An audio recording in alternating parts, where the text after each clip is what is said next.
Hello friends, welcome to Akulmach Live and my name is Chandrakant. Last week, FATF meeting got over and there are some interesting facts which have come out from this particular meeting of so many FATF members, and we are going to analyze one of the very surprising facts which has come out, and let me take you there. And this is about the Turkey, which is a very popular, very rich country, very European country, first world country that has been, gotten in their position into gray list. So why Turkey has gotten into a gray list? We will analyze the whole fact and a little bit history behind it. And there is a grey list also, FATF grey list, but there are very few countries in the blacklist, sorry, and which is North Korea, Afghanistan, and Iran. But there are many countries in the grey list. The grey list consists of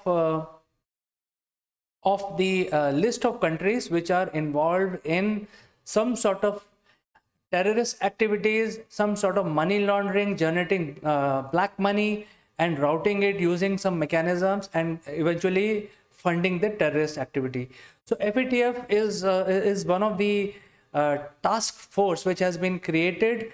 FATF stands for Financial Action Task Force. It's a global community of countries which evaluate what is going on across the world and then make sure that there are no terrorist funding or some nefarious activities being deliberately planned by different countries. So this is a group which ensures that, and this is backed by a global consortium of countries, and all the major countries are here. There are 36 permanent members and then others which are elected, and as you can see, all the major countries are here, including India and China, US, UK, etc. So it's a consortium of all the major countries who want to, and these are all democratic countries. I think that is also one of the important point. There are no dictators here. There is either there are multi-party systems in these nations or a single party system, and these are the countries which derives the freedom and also ensure that there is no nefarious activities being planned by anyone across the world. So we already know that our neighbor, Pakistan, has been in the grey list for many years now. They were put in grey list in 2015. However, India has been battling the proxy war from Pakistan for almost 3 decades. Initially, the global community did not listen to us, but I think they have now got a clear picture. They have given enough chances to Pakistan for not to harbor terrorists in their own country. And if you look at any terrorist outfit which have been banned by United Nations, you will find them there. So I think they have continued to be in the grey list. The FATF has given them a lot of tasks. They have fulfilled many tasks, but the major 4 tasks have not been fulfilled yet, which is to ensure that the United Nations designated terrorist group and terrorists to be tried and brought to books, the legal books by them, and they have completely failed in doing that, and yet they are harboring these terrorist group and terrorists in their country, which are creating a global pandemic of terrorism across the world. So yet again Pakistan has been duly selected go back to the grey list, which they have been already, and because of that Pakistan is facing a lot of heat, lot of economic heat. I will explain why FATF grey list is not a very good thing. You should get out of grey list as soon as possible if by chance you get in there. There are countries which are in grey list, countries like free tax havens like Mauritius, Cayman Island also are in grey list because they were the tax havens. We will cover more details about that in a bit. Interesting thing is, Pakistan's closest friend is Turkey. Turkey not only provide them moral support, but also financial support, and also militarily they also support them by giving them different technologies and all that. And if you know, Turkey has been one of the key ally of NATO. and there is a largest NATO base in Turkey, in Europe. So they have a lot of know-how. They are a first world country. Their per capita income is 5 times of India per capita income, and it is a European country. Uh, and they were a rich country. I mean, all this while they were a very rich country. They had a big history also, art and culture.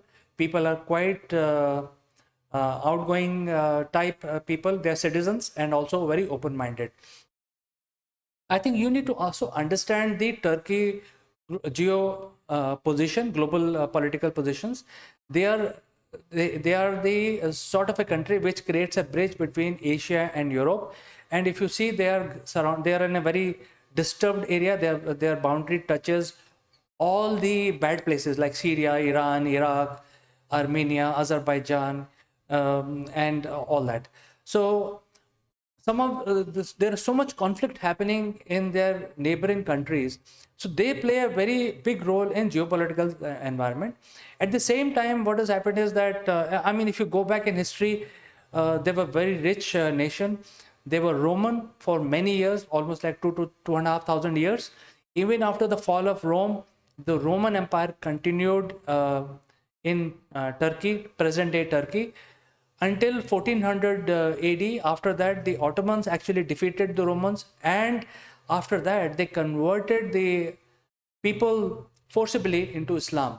So these Ottoman Turks created an Islamic role in Turkey, and they converted the population into Islam to follow the Islamic religion. So converted everybody from different religion, either Christian or Roman or anybody else, into Islamic. So their population is all mostly Islamic, majority. However, the people carry a totally different outlook. Unlike if you take a name of any other Islamic country, you'll always get this feeling: hey, women are not allowed to go out. You know, they will have to put a veil on their face, and a lot of these orthodox tradition, the Islamic tradition. But in Turkey, because the people always have this feeling that they were forcibly converted, so they never really followed the Islamic values so vehemently until this current president came. I mean, they were doing something in 1800th century that we're not going too much back in history, but the Erdogan is the current president. And during his reign, the first reign of first 10 years, the Turkey has touched very good economic heights, and they actually improved their business manifold. And because Erdogan was able to draw power out of this success, and that is when he showed his real color in 2009-2010 timeframe, where he wants to bring the Islamic rule into Turkey. And suddenly he's changed gear and he's become more orthodox, and he wants to basically make his people more radicalized. So this is what is happening for last over a decade now in Turkey. And he is now helping all terrorist activities across the world. And this is one of the large bank called Halk Bank. It's a Turkish bank. They have been penalized, and there is sanction on this bank by the global community for funding billions of dollars in Iran and other places to carry out terrorist attacks across the world. So this is one particular example which is facing the heat right now, and there is a lot of backlash because of that.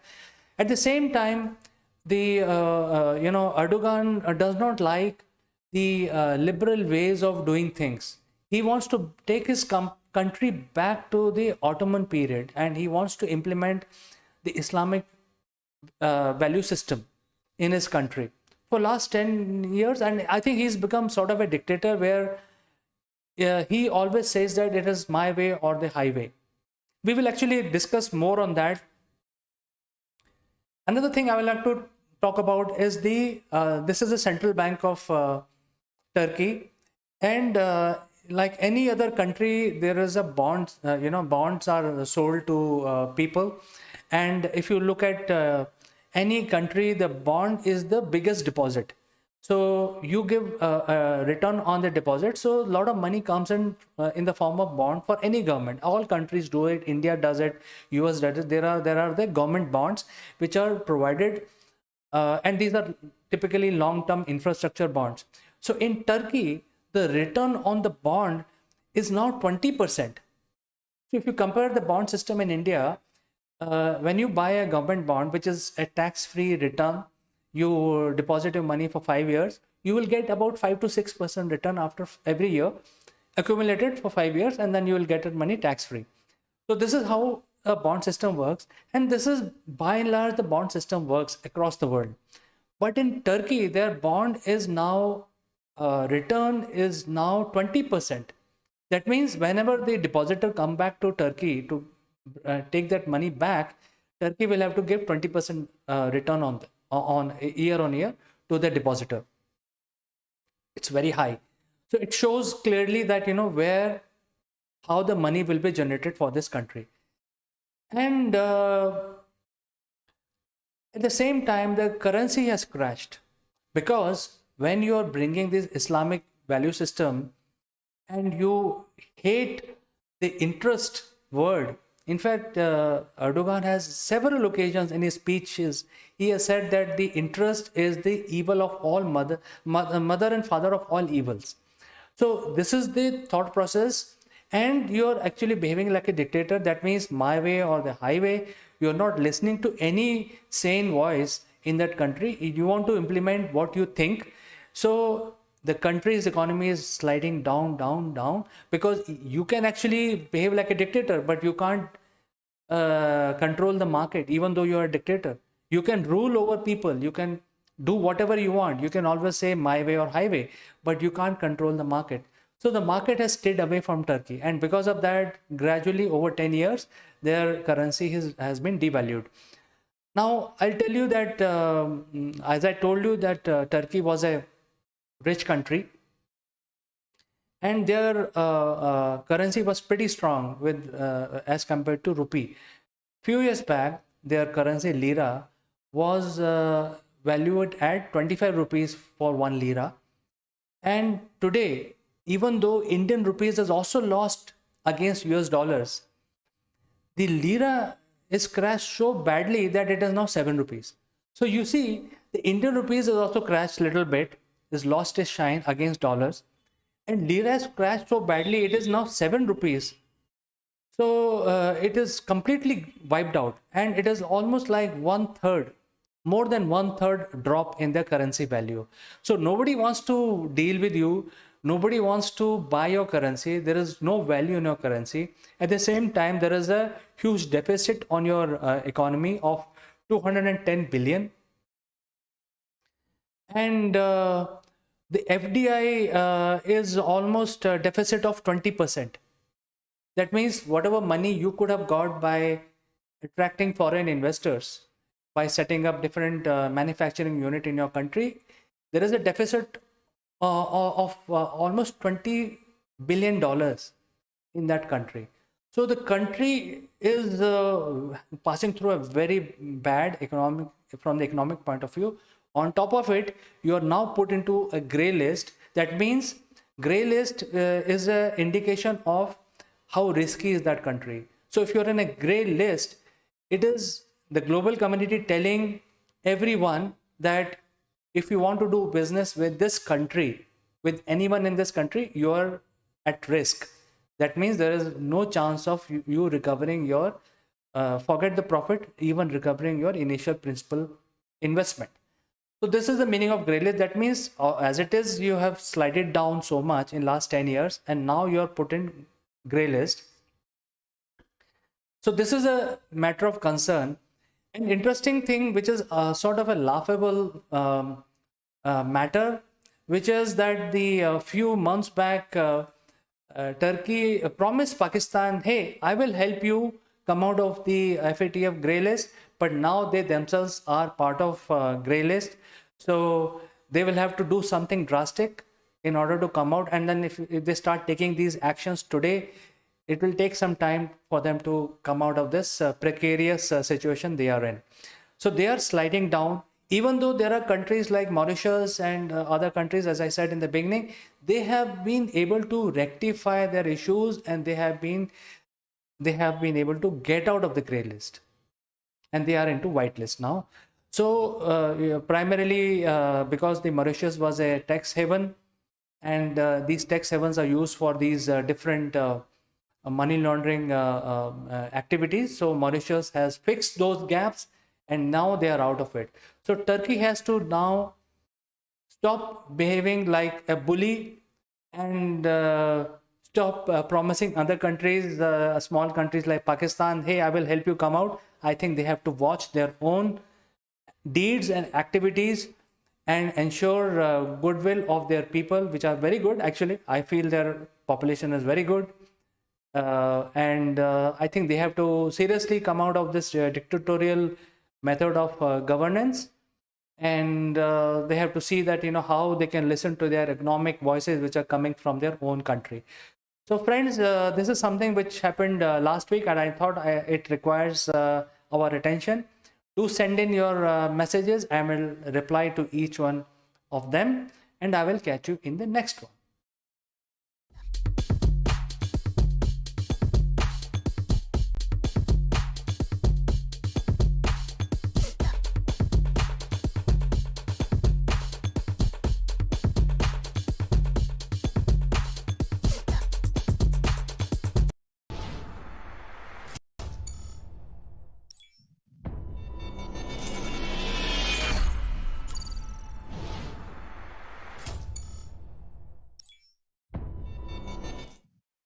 Hello friends, this is Akulmach Live, and I'm Chandrakant, and today is Friday, and we thought we will have a little bit of fun.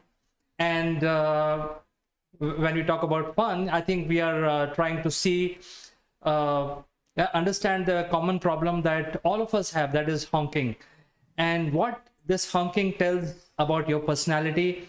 To discuss this, I will be joined by my good friend from UK, Mr. Naval Gund. So I will take a short break. We'll join you back along with my guest. Don't go anywhere.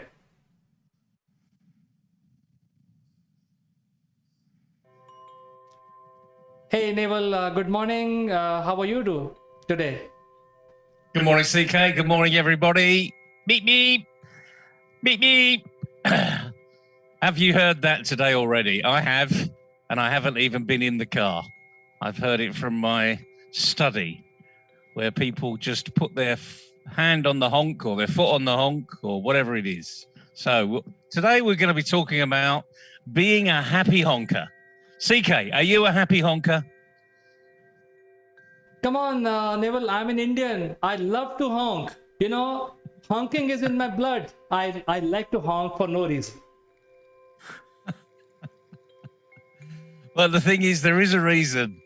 And well, I don't think we're going to talk about the reasons today. But the thing about it is, when you look at people that do, press the horn, because it's a warning system. That's what it's supposed to be about. It's supposed to be telling people around you to wake up, or, have a look at what's going on, because you may have missed it. So it's being a friend to other people. I mean, that's the starting point of this. It's that being aware, helping others be aware. Something's happening, you've seen it, maybe the other person hasn't seen it. Does that make sense, CK? It's an early warning system? Well, technically it is an early warning system, but we honk for no reason. I've seen people on the signal, and their thumb is always pressing after every 5 seconds, pee, pee, pee, pee, pee, for no reason. They are so desperate to get out, and they want to, so desperate to ask the driver in the front to get out of the way immediately, just get out, I need to go straight, and the light is still red, they keep honking. So I think what you said technically is right, but when it comes to practice, it is not so right, Neville. Well, right or wrong, people honk. And I have noticed that the way people honk these days is changing quite a lot, really. Certainly in India, when I was out there, it was almost like it is part of your right. It's in the statute books. If you don't honk, there's something wrong with you. From little motorbikes that are out there that sound like Roadrunner, meep, meep, meep, meep, to the real big, horns that come with these huge lorries. Get out of the way, It's a bit like a train's coming through, or you haven't seen me. What on earth are you doing? But I wanted to have a little experiment, CK. Are you up for an experiment? Yes, I'm your guinea pig, Neville. Shoot it. Well, you're my honking guinea pig. I did a little experiment a few years ago, and I do this from time to time, whenever I'm bored, really. I was in traffic. Doesn't matter where I was. It was in Asia, that part of the world, and we were in some serious traffic. And all you could hear was honking. Can you just imagine, everyone going beep, beep, honk, honk, and the thing is, it was going on for so long, it was quite clear that some of these batteries were going to run down because, a lot of vehicles on the road in that particular area are not particularly well maintained. And you could just hear that as over time, it must have been 20 minutes, maybe twice as long as that, maybe 40 minutes. And you could actually hear some of the noises be muted. You know what it's like when a battery starts to run down, CK? And so I said to the driver, let's just have a bit of fun here. And the driver was up for it. I said, do you know any popular music that you could, play out on your horn? And he said, I've done this with my children. It was a foreign language, so I had an interpreter. I've done this with my children before, and we've had a bit of fun. I said, okay, well, let's have a bit of fun now. So he just started to play a tune on his car horn. And it was really quite amazing because as the tune became more repetitive, the people around our car sort of started to look over into the vehicle I'm hearing something that's got a melody now. It's not a me, me, me, me. It's got some form of melody. And what happened was they stopped beeping their car. They took their hand off the horn. And more people were looking round. And the driver was having so much fun. He was adding the drums to it as well, bashing away on the steering wheel and hitting the horn. So he was having a whale of a time. So he was almost like a busker, a one-man band in his car with just this one horn, which had one tone. And then what we noticed, after 2 or 3 minutes, other people started to join in with the same tune. So it was almost like there was an orchestra playing in that one area. And of course, as lots more people join in, the noise goes up and it was deadening out all of this other honking that was going on. Now, we didn't get out of the car and walk, a quarter of a mile up the road to find out if anyone else had started in. But the fact of life is everyone started to have a bit of fun. And they were smiling and laughing, and all the angst and aggravation about being stuck in traffic had been taken away. So have you ever done that in the car, CK? I've done it many times with the kids, and they love it. Have you ever done that in the car with your kids? No, Neville, I have not done this. Because in India, what you get is you have a horn in the front, and you also have horn with connected to the reverse gear. So there are all kinds of melodies, you keep hearing, and these reverse gear horns are very melodious. It will play some famous Hindi movie song, and so some states have banned these reverse horns, but then there are 29 states, 1.3 billion Indians. You can't stop everyone. So honking is a big part of our culture, I think. Honking is a culture. Yes, I've heard all of these. Be careful. This vehicle is reversing. This vehicle is reversing. Beep, beep. This vehicle is reversing. I mean, we get them all the time, really. And again, it's just a reminder that these are warning systems. These are warning systems. But if you're going to be stuck in traffic in future, just have a little bit of fun. You know, if you really do feel as though you should be beeping away, then beep away to a tune and just see what happens to the people around you.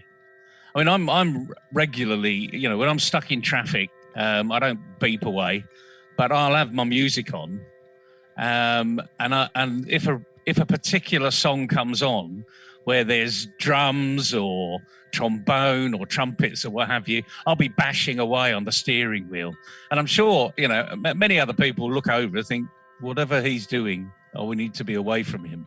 So it's probably a good way to get people to get out of the way. But the point about today is be a happy honker, you know, because most people I see in vehicles where they've got the hand on the horn, it is this red lights ahead. I mean, you can't go anywhere, but they're taking frustration out on it, and you can see this sort of anger in their faces. But let's try and turn that today, just for a Friday, let's turn that on its head and become a happy honker. What do you think? Can we run a competition of people that can literally on their phone record themselves honking away when they're stuck in traffic? And let's see if we can guess the tune.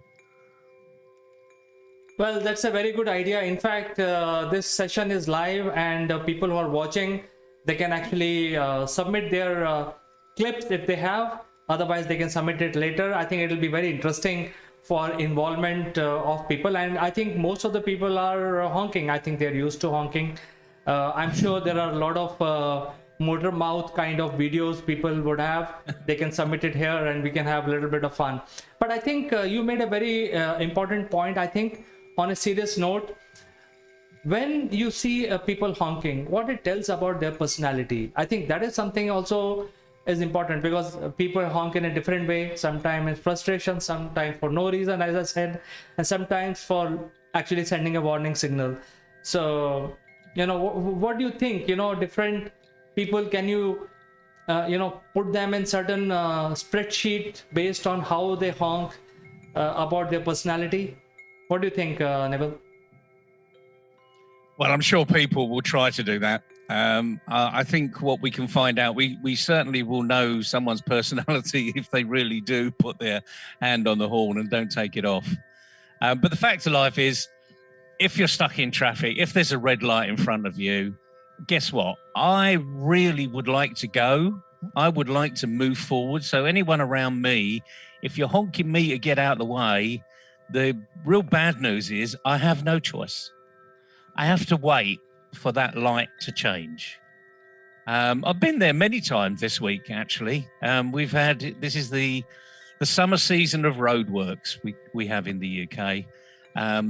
Because it's good weather, and I say that very jokingly, because we've had thunderstorms and goodness knows what else over the last few weeks. But because it's good weather, there's lots of construction activity on the roads. And just locally, we've got temporary traffic lights. And the worst thing about temporary traffic lights is you don't know that they're going to be there.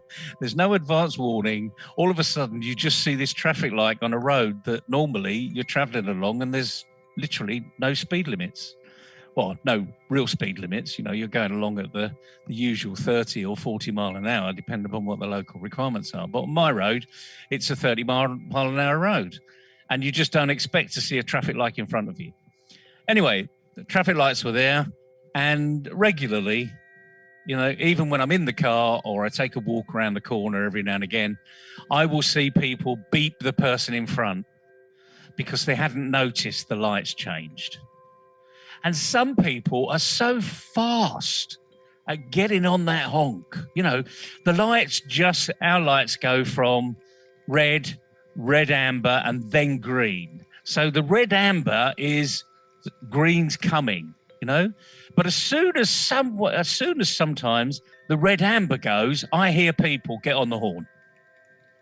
You know, in other words, wake up in front. You know, it's about time you're moving. I'm a very important person. I need to be somewhere. You know, get out of my way. I've paid my taxes. I paid my road tax. I need to be on my way. And that's the reality of what we've got here. So you can sort of extrapolate someone's personality by their horn behavior. So why not have everyone being a happy horner or a happy honker, as they say, or as we've just decided to call it, the new hashtag. Are you a happy honker? And then what we can actually find out is that everyone's happy. But the reality of life is they won't be. But, you know, what do you think, CK? Can we have happy honker trending just from this little fun on Friday? I think we can have a happy honker trending, because anyway nobody's driving nowadays, so we can do that. Otherwise it's quite annoying, you know. Keep hearing honking all the time is quite annoying, and the more you honk, that means more desperate you are, and that is the one trait that you get, you know. The person who's more desperate will honk more. And one more thing, Neville, even though it's a funny episode we are doing today, but I think honking will lead to road rage, because if the honking does not yield result as desired by the driver, the next step is basically he gets out of the car and gets into a rage kind of a situation. So I think we need to stop honking. While the episode name is Happy Honking, but I think we can talk about it during lockdown and we are all stuck in our homes, because anyway nobody is driving. I think we should come out with a different kind of honking system, because it's a time for AI, where the vehicles can be connected using some signaling process, and without making any noise you can just press the honk and the nearby cars can beep some light that there is some warning or stuff like that. So I think there is a time for innovation, and we can get out of this usual honking, because I think this is medieval from our standard, you know. People were doing honking 100 years back, we are still honking. So I think we need to move forward from there and do something about it. Don't you think so? Well, I love the trip into technology. I'm sure there's someone listening that's got an app in mind, you know. Perhaps you can create a happy honking app. There you go. There's a challenge for you, any young person out there that fancies a bit of fun on a Friday, and send it to us and we'll push it round. Because like anything else, just as you were speaking, I could hear someone honking in the background. So, you know, whether it's your end or my end, it's actually getting through the airwaves, and it's traveled several thousand miles between me and you. So let's just have a little bit of fun today. Let's see if we can change the mood of a nation. You know, if you're stuck in traffic, you don't want to be stuck in traffic.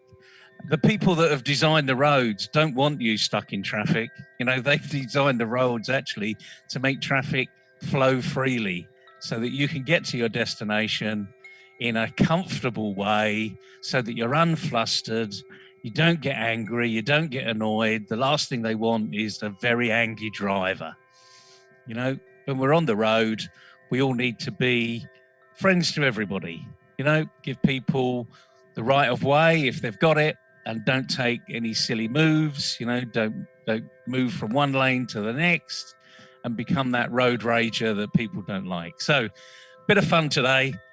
For all of those that are listening, it's hashtag happy honking or hashtag happy honker.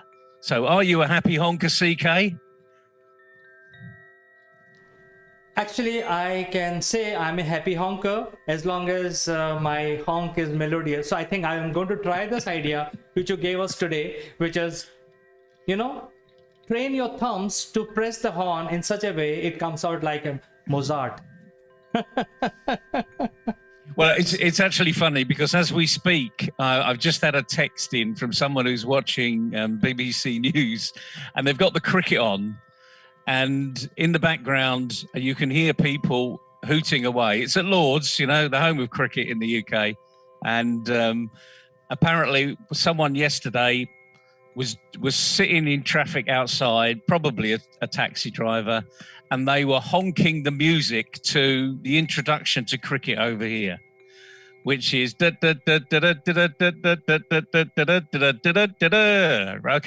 So there's the rendition that they did yesterday. I didn't know about that, but it's a friend of mine that's just literally texted me because he's listening in. So we can all have a little bit of fun.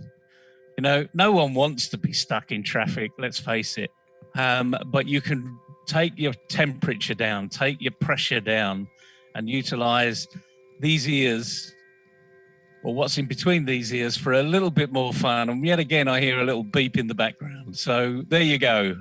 Happy Honking Day to everybody. It's now official. This is Happy Honking Day.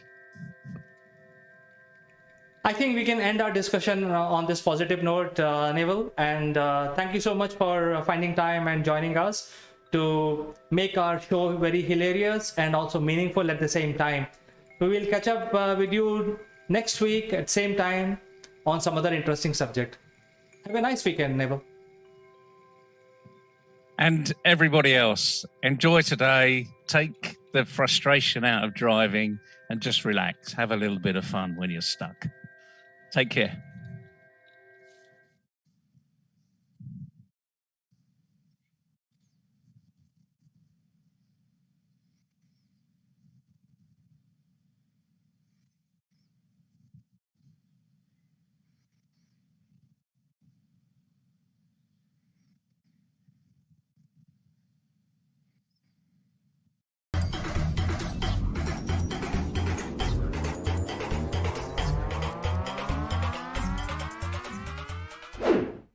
Hello, welcome to our series of Great Rishis of India. My name is Kanchan Verma.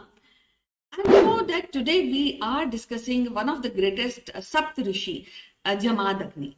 Jamad Agni is one of the greatest rishis of Hindu culture.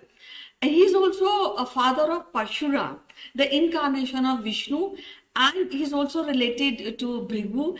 And it is also said that he is being created by Brahmaji with his Brahmaji, the god of creation.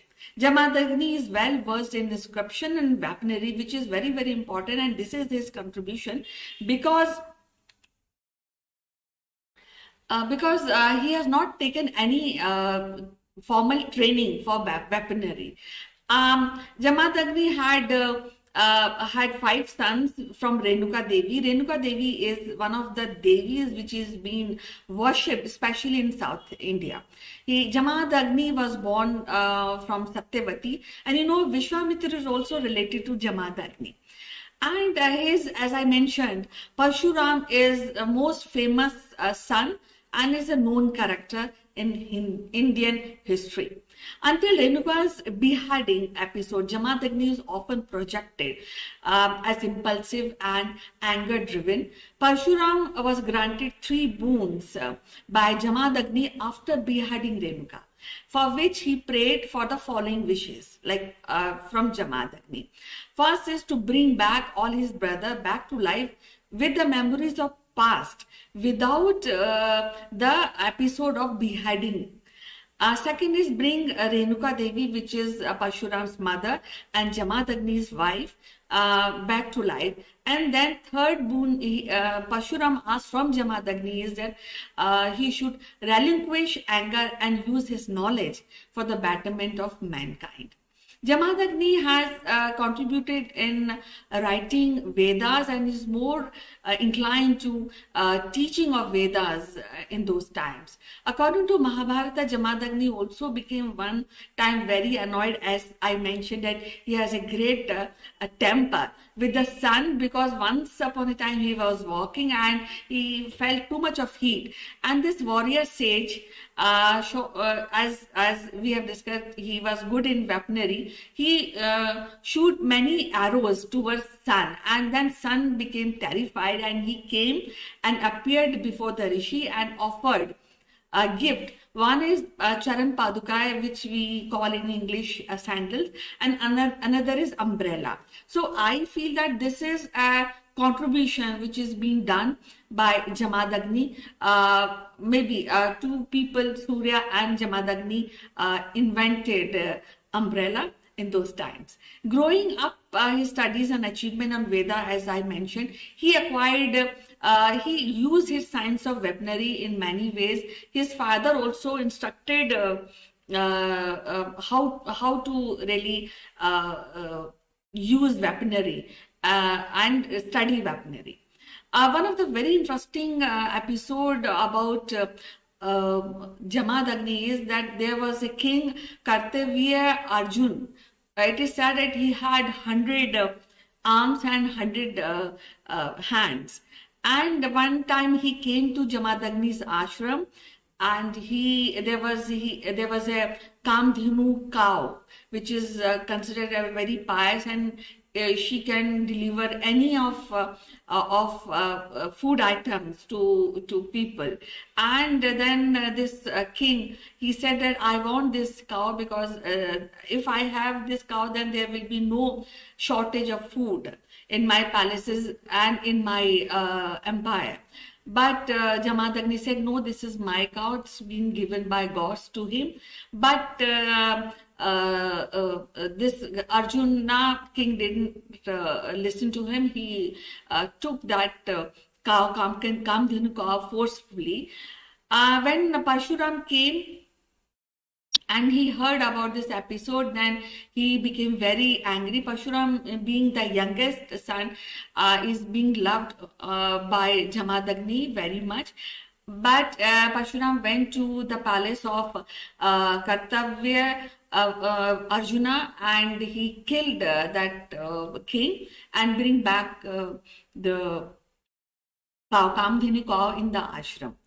When this episode was heard by the Kartavya Arjun's son, he had 3 sons, and they became very angry, and immediately they went to the ashram of Jamadagni. At that time, Parshuram was not there, and all 3 brothers killed Rishi. And when Parshuram came back and he found that his father is being killed by the sons of Arjuna, and then he became very angry, and this whole anger, this whole episode became instrumental for Parshuram killing Kshatriya, the warrior clans of India, 21 times. Though I'm talking about Jamadagni. Jamadagni is a Saptarishi, as I mentioned, but I think he is closely associated with Parshuram because Parshuram was his son.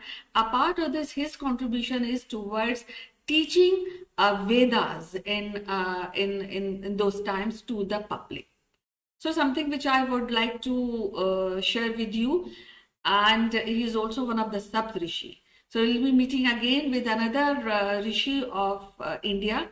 Till then, bye-bye, and you take care.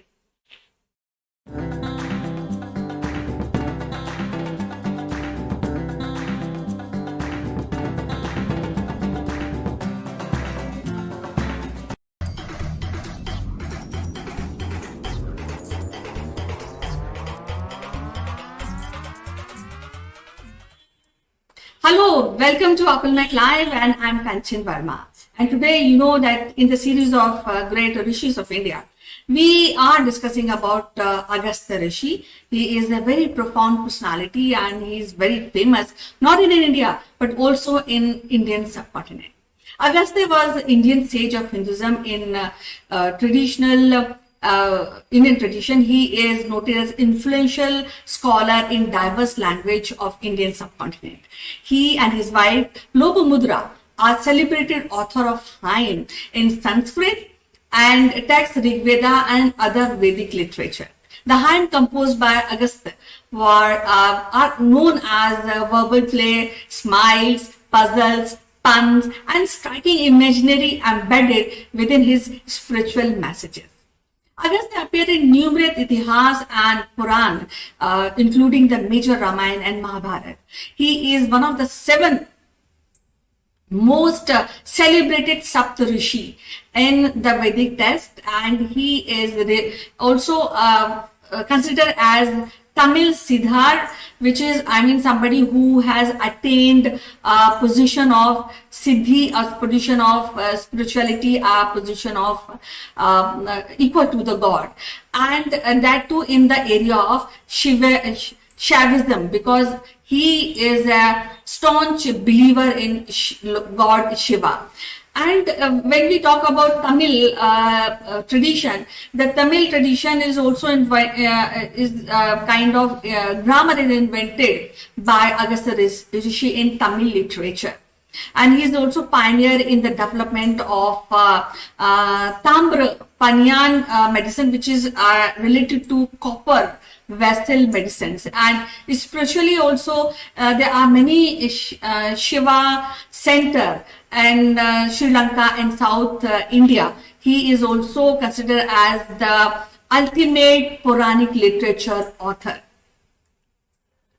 Now, when we talk about Agastya Rishi, and it is very, very important to mention about Agastya Samhita, his written book. And it is considered as, he can be considered very easily about skill which he was having, which is of gemology. That means he has a very unique art of understanding gems and jewelry, and in several other Sanskrit texts on gem, and also credited to him, he has written the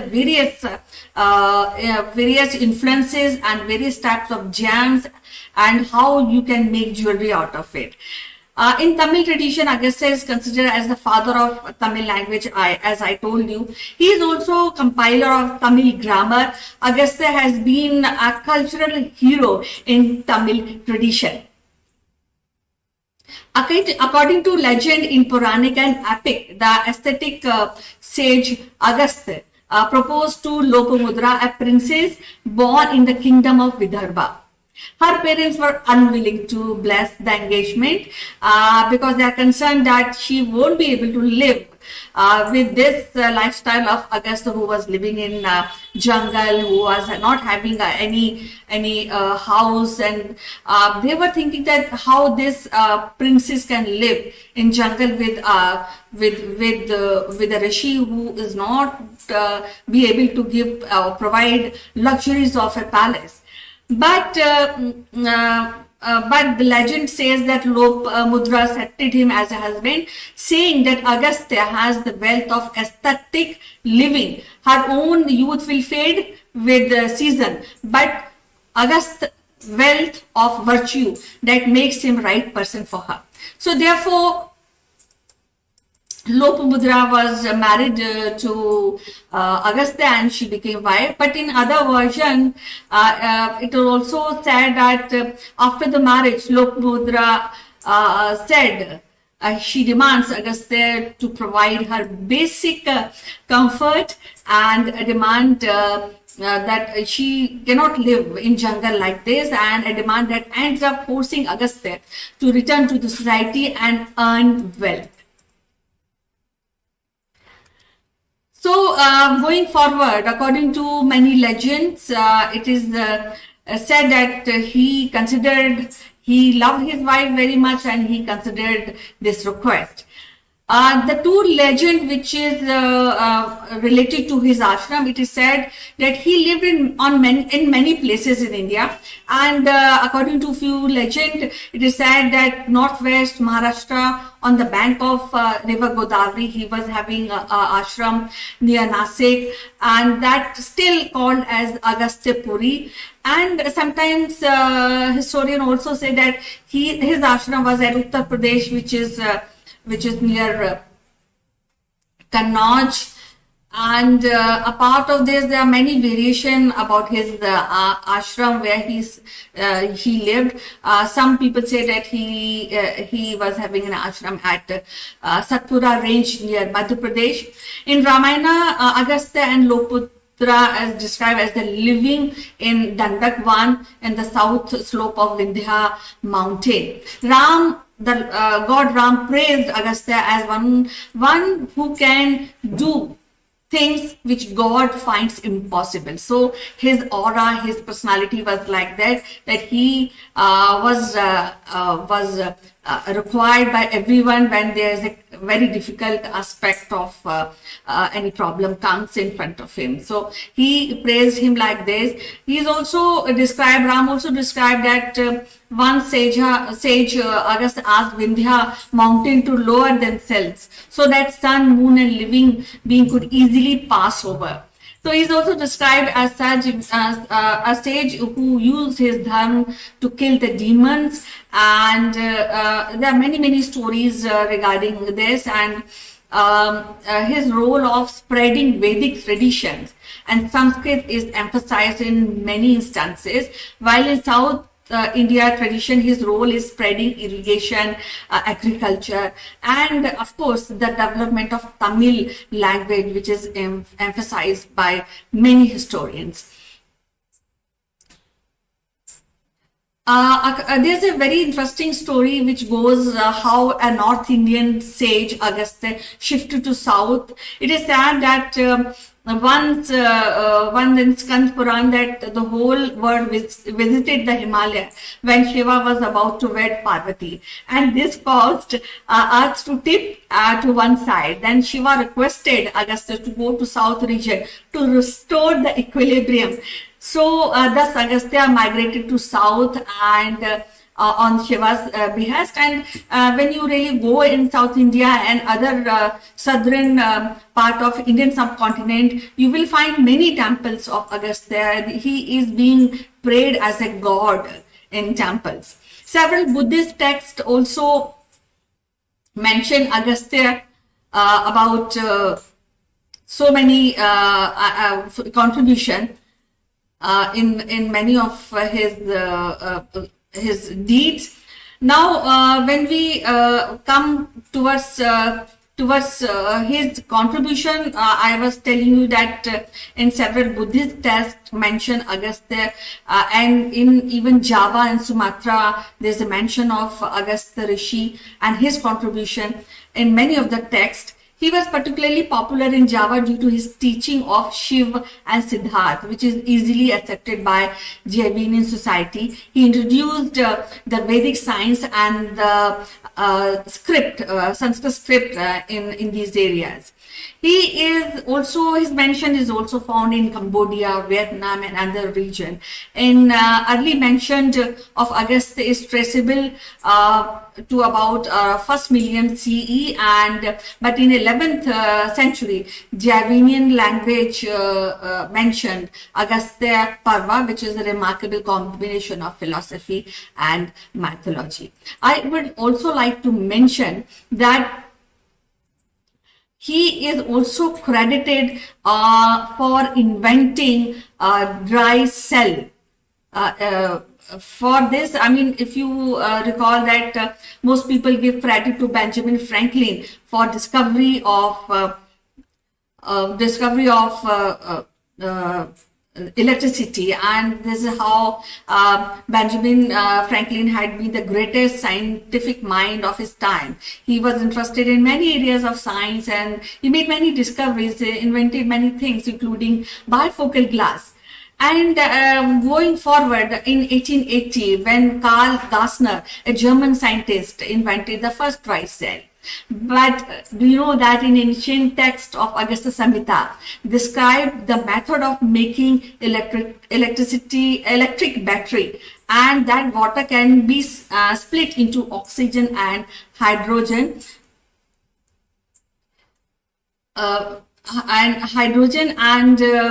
modern battery cells resemble Agastya method of generating electricity.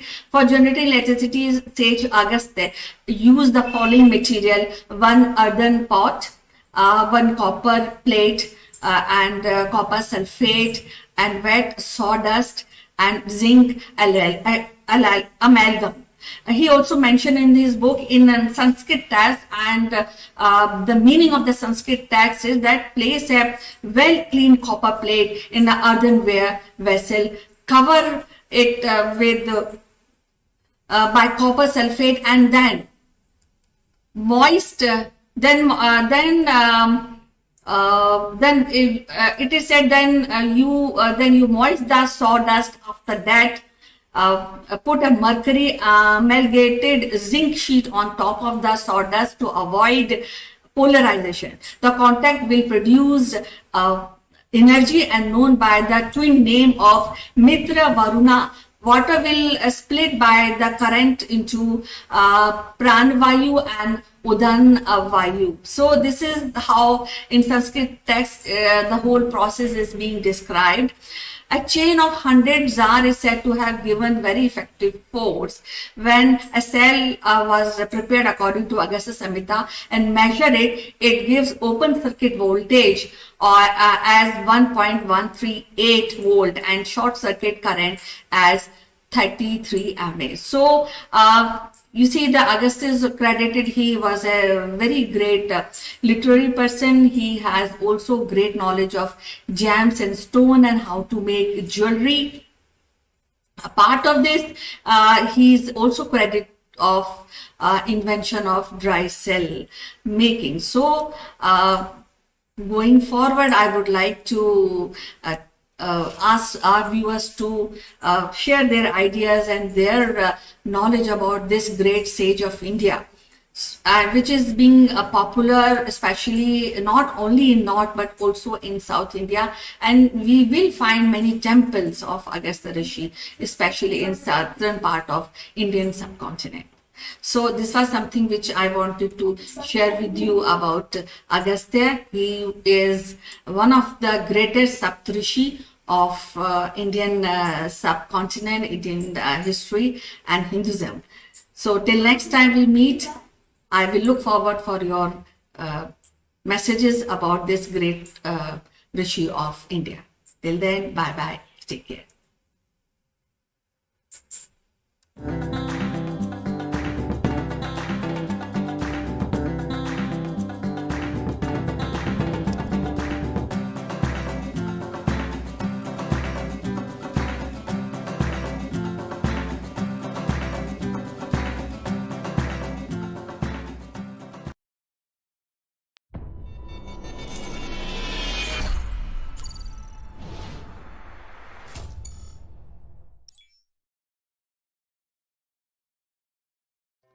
Hello friends, this is Akulmach live and I'm Chandrakant, and we are back on the challenge. And a few days back I had posted this challenge to the viewers, which is finding the area of this triangle. And there were few parameters also defined along with this challenge, which is that the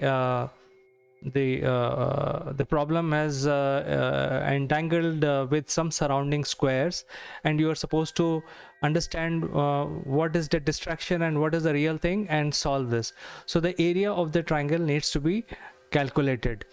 Some of you had attempted, but let me go back to our solution time and use the whiteboard to find the problem to this solution. Let's look at it once again. This is a bunch of squares and rectangles here, and the challenge was to find the area of this triangle. All right, so let's go to our board and we will try and solve this problem. So here is a problem, and let's say this is a square, as we can see, and as defined in the problems also. The side of this square is equal to the width of this rectangle. It's very clearly defined in the problem. So if this side, let's say if we call it A, then let me just write it down. If this is, oops, let me write it. If this is A, then this is also A, and therefore this is also A. However, the side of the smaller rectangle will be B. Let's say if it is B. So to find the area of this triangle, we have to use a simple area formula, which is the height into base by half. We have discussed this in our previous problems also. The area of the triangle is half of height into base. So we already know what is the base of this triangle, which is A. We need to find the height of this triangle, and height of this triangle will be A minus B, because this side A is equal to this side also of this square, and B minus A will give us the height. So what we need to do is A minus B into A will be divided by 2 will be the area of this triangle. So if we have to write it down, we can write it down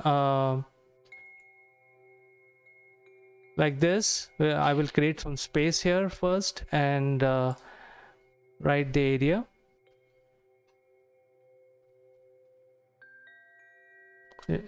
One by 2.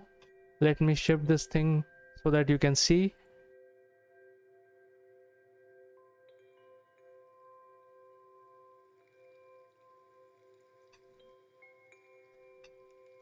A minus B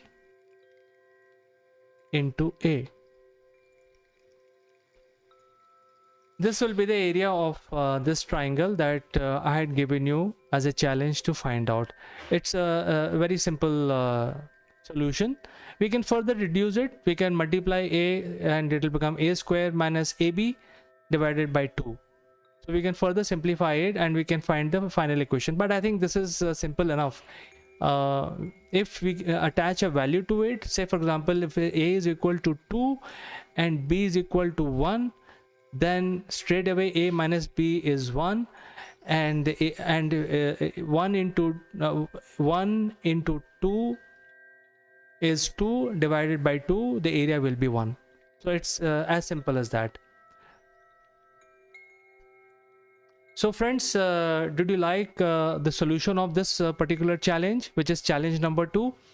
And also let me know what is the other way of finding. There is one more way of finding the area of this triangle, and I expect you to get engaged with me by sending me comments.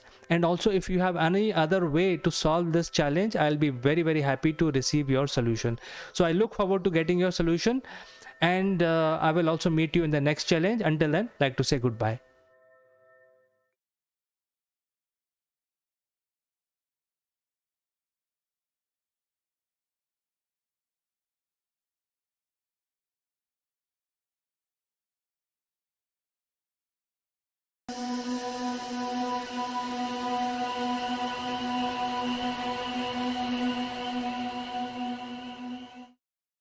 Friends, scientists have been able to find a new structure in our own galaxy very close by to the sun. And, it is sort of a feather or a filament. That's what the scientists have called it. And it is a galaxy filament, which is, quite intriguing because, it is something which was debated. And for the first time, they are saying that the spiral arms of our galaxy are also connected with each other. And these feathers of filament between the spiral arms basically transfer the material, and they transfer gases and so on and so forth. So earlier the belief was the spiral arms were formed when the galaxy was formed, but now with this filament, which actually carries the material from one filament, one arm, to another one using this filament structure, it is like a super highway, or as in the Star Wars world, people used to call it like a hyperspace. So this is like a shortcut from one spiral to another one. And surprisingly, this is a huge structure. I mean, and for so long this was hidden. And I will tell you how they have been able to find it also. The first one which they have found now is almost like 6,000 to 13,000 light years long. It's a very big structure, and this is only estimated. That is why the exact figures are not there, because we don't know how long actually these filaments are. And this is the only one, or there are more available, or these filaments or feathers are common occurrence in our own galaxy, and also these are the common features of the galaxy per se. Now this one which has been found is pretty huge structure. It is almost the mass of this structure is estimated to about 8 million solar masses, which is twice as big as the central supermassive black hole. So this is a huge find, and this is for the first time, they have been able to detect a connection between one spiral arm of the galaxy to other one, and that is why they are calling it. They named it as Gangotri wave, and they're calling it as a wave because this carries material from one end of the spiral to the other spiral, and it is feeding into, if there are material available into one spiral arm of the galaxy, it is basically transferring that stuff to the next one, and it is actually feeding up or taking the material vice versa between the spiral arms.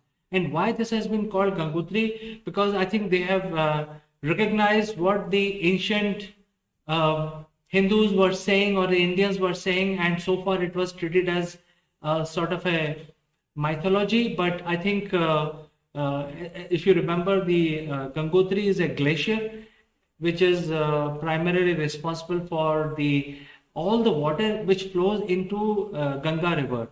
And the story goes that there was no Ganga earlier, and there were some saints who actually worshipped the Lord Vishnu to send Ganga on earth so that cultivation can be done, and a lot of other things are there. I'm not going in depth of the story, but the whole point is that it is said in our scriptures that river Ganga came from space, and the force of the Ganga landing on earth was so massive, the earth would have shattered just by inviting Ganga onto the earth.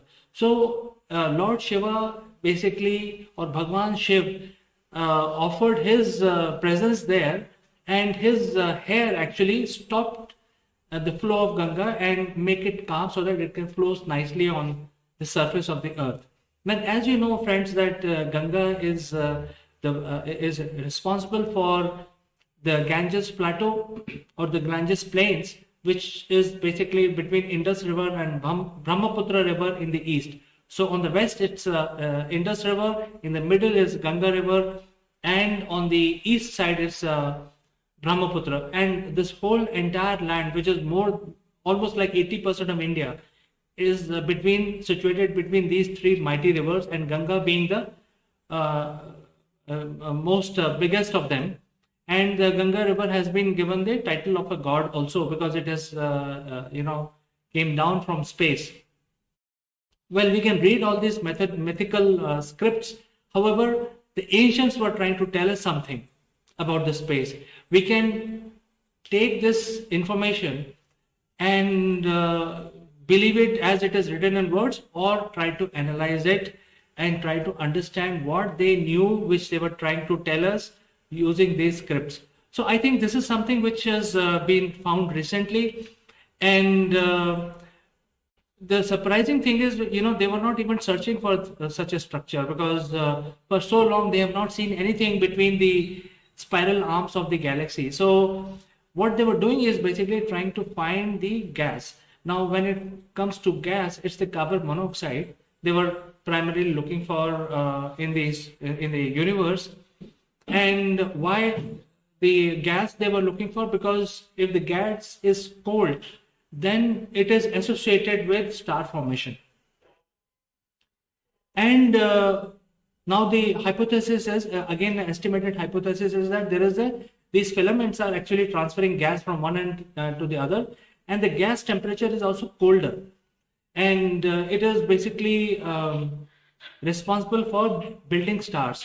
So now the estimate is, or the assumption is, that the spiral arms are probably found in galaxies which are actually showing fresh star birth. So if there are a lot of stars being born or taking shape, you will see these spiral arms which will carry material, the filaments which will carry material from one spiral arm to other one. So this is the again assumption. And as you can see, this is a very close by structure, and it is very surprising that it was not seen so far. But since the scientists were looking for cold gas, and it is cold as about 1000 Kelvin, whereas the gas in the universe can be millions of degrees Kelvin. But this one is colder than rest of the universe and the gas which is available outside. So specifically when the scientists were looking for cold gas, they found this structure, and as you can see, it is very, very close to the sun, and it is connecting these spiral arms and carrying material from one end to the other. So this is very, very interesting and very intriguing finding, and now the research is getting on into the full swing, trying to find out if there are more structure like that, or if this is a part of an intriguing network within the spiral arm, whether this filament connects all the spiral arms within the galaxy, or it is just a one-off case. The research is on, and it is being, all the telescopes are basically focused on this part of our galaxy. And the surprising thing is that it is very close by, and it must be something which is very common structure within the galaxies. So I think we will hear more about it, and as and when we hear more about it, I will present and bring this as information to you. For today, I like to say goodbye, but if you have more information, do send in your comments. I will read each one of your comment and respond. And also, if there is something interesting information, I will present in the next multiverse section of Akulmach Live.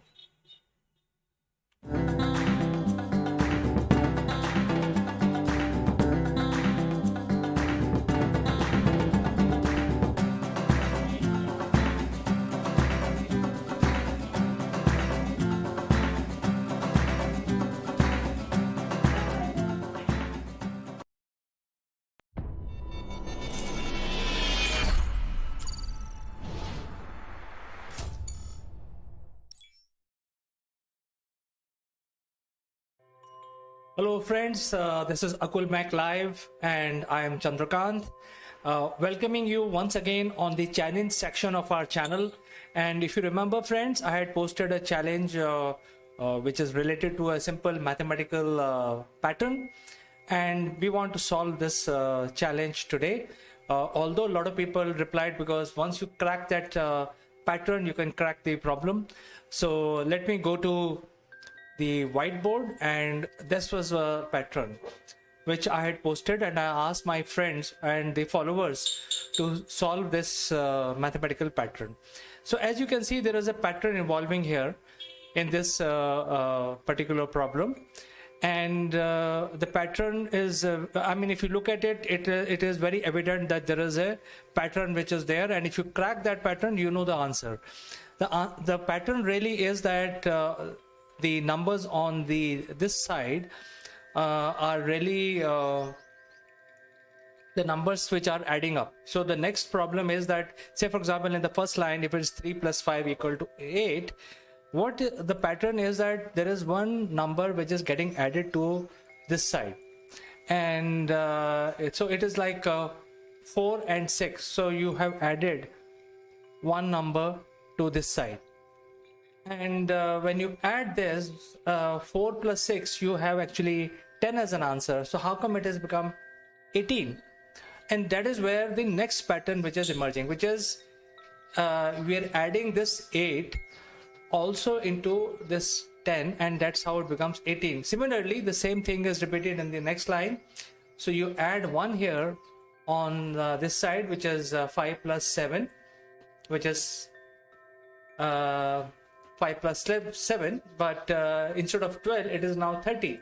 So obviously, as per the pattern, 18 plus 12 is 30, and that is why the pattern is emerging. So any guesses what will be the answer now? Since we know that the pattern is very, very simple. This was very, very simple problem to solve, friends. And I kept it very simple. So as long as people who watch the pattern carefully, they will be able to crack it in 2 minutes.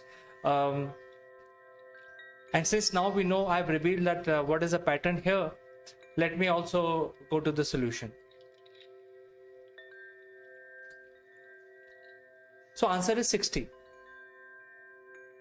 Because 7 plus 9 plus 44 is what you will get as answer as 60. So it's basically a pattern based problem, and I thought I will put this as a challenge. Let me see how many people look at these patterns in day-to-day life realistically, and if you can solve such patterns, there are numerous other types of patterns. If you can solve such patterns, you can also solve your daily life problems. So friend, let me end my challenge, answer to the challenge, which is challenge 4 today, and I will catch up with you in the next challenge. Until then, I like to say goodbye for today, only to catch you next time.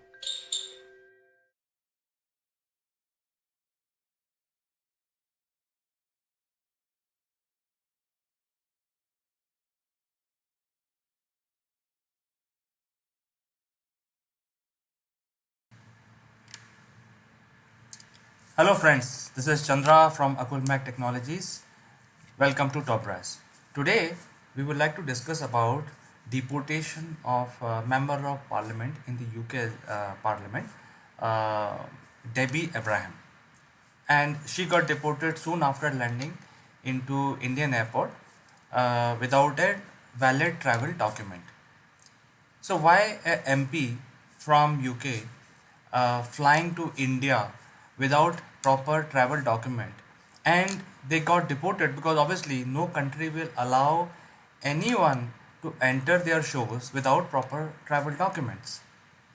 So let's take a step back. Let's understand what are the different regulations which are followed by, in fact, all countries. I would say every country follows similar pattern, similar regulations which have been set up by the international bodies. The regulation is that when you travel from your home country to any other country, you go with a purpose. The purpose could be many purpose. You know, the purpose could be uh, recreation, travel, vacation. Purpose could be a short-term business trip, or a long-term employment possibility.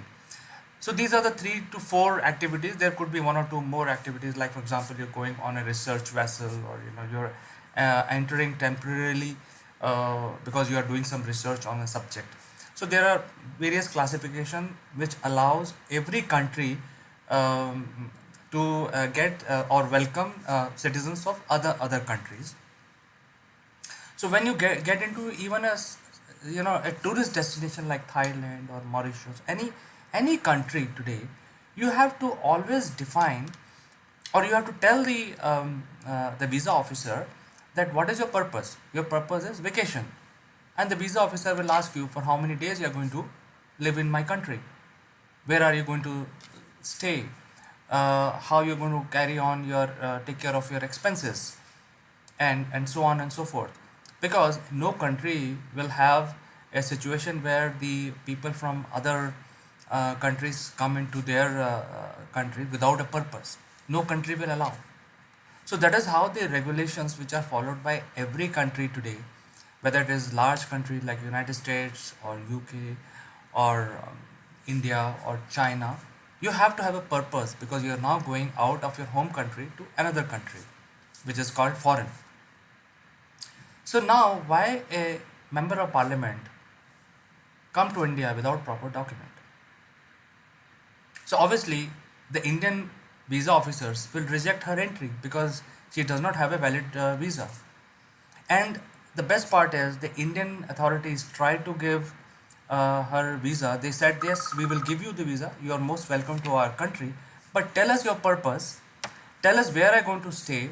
Tell us who you are going to meet. So these are very basic questions. Anyone who's traveled even once outside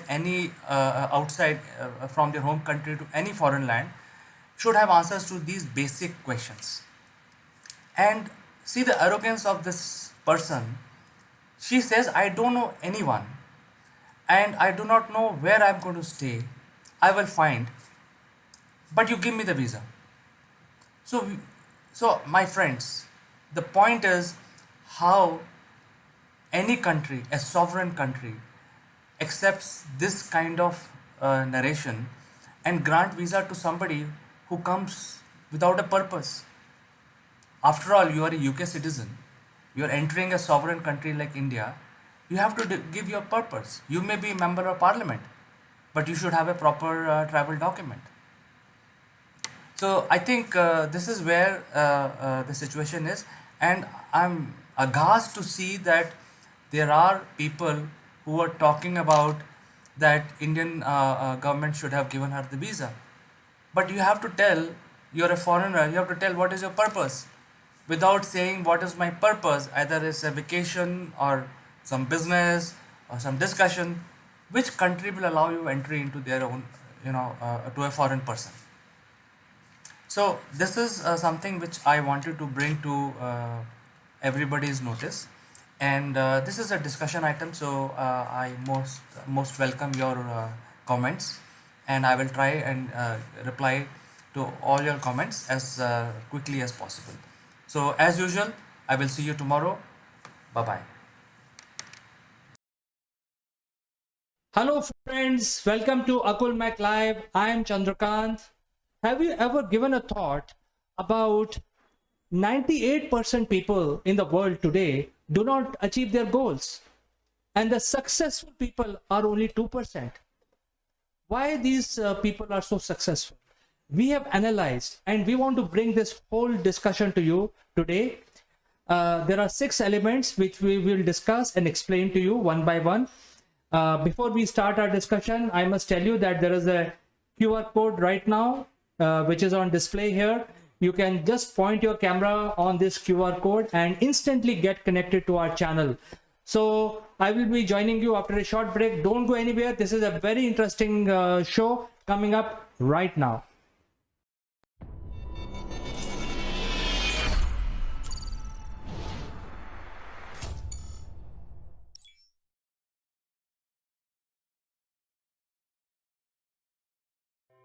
Welcome back, friends. I am Chandrakant.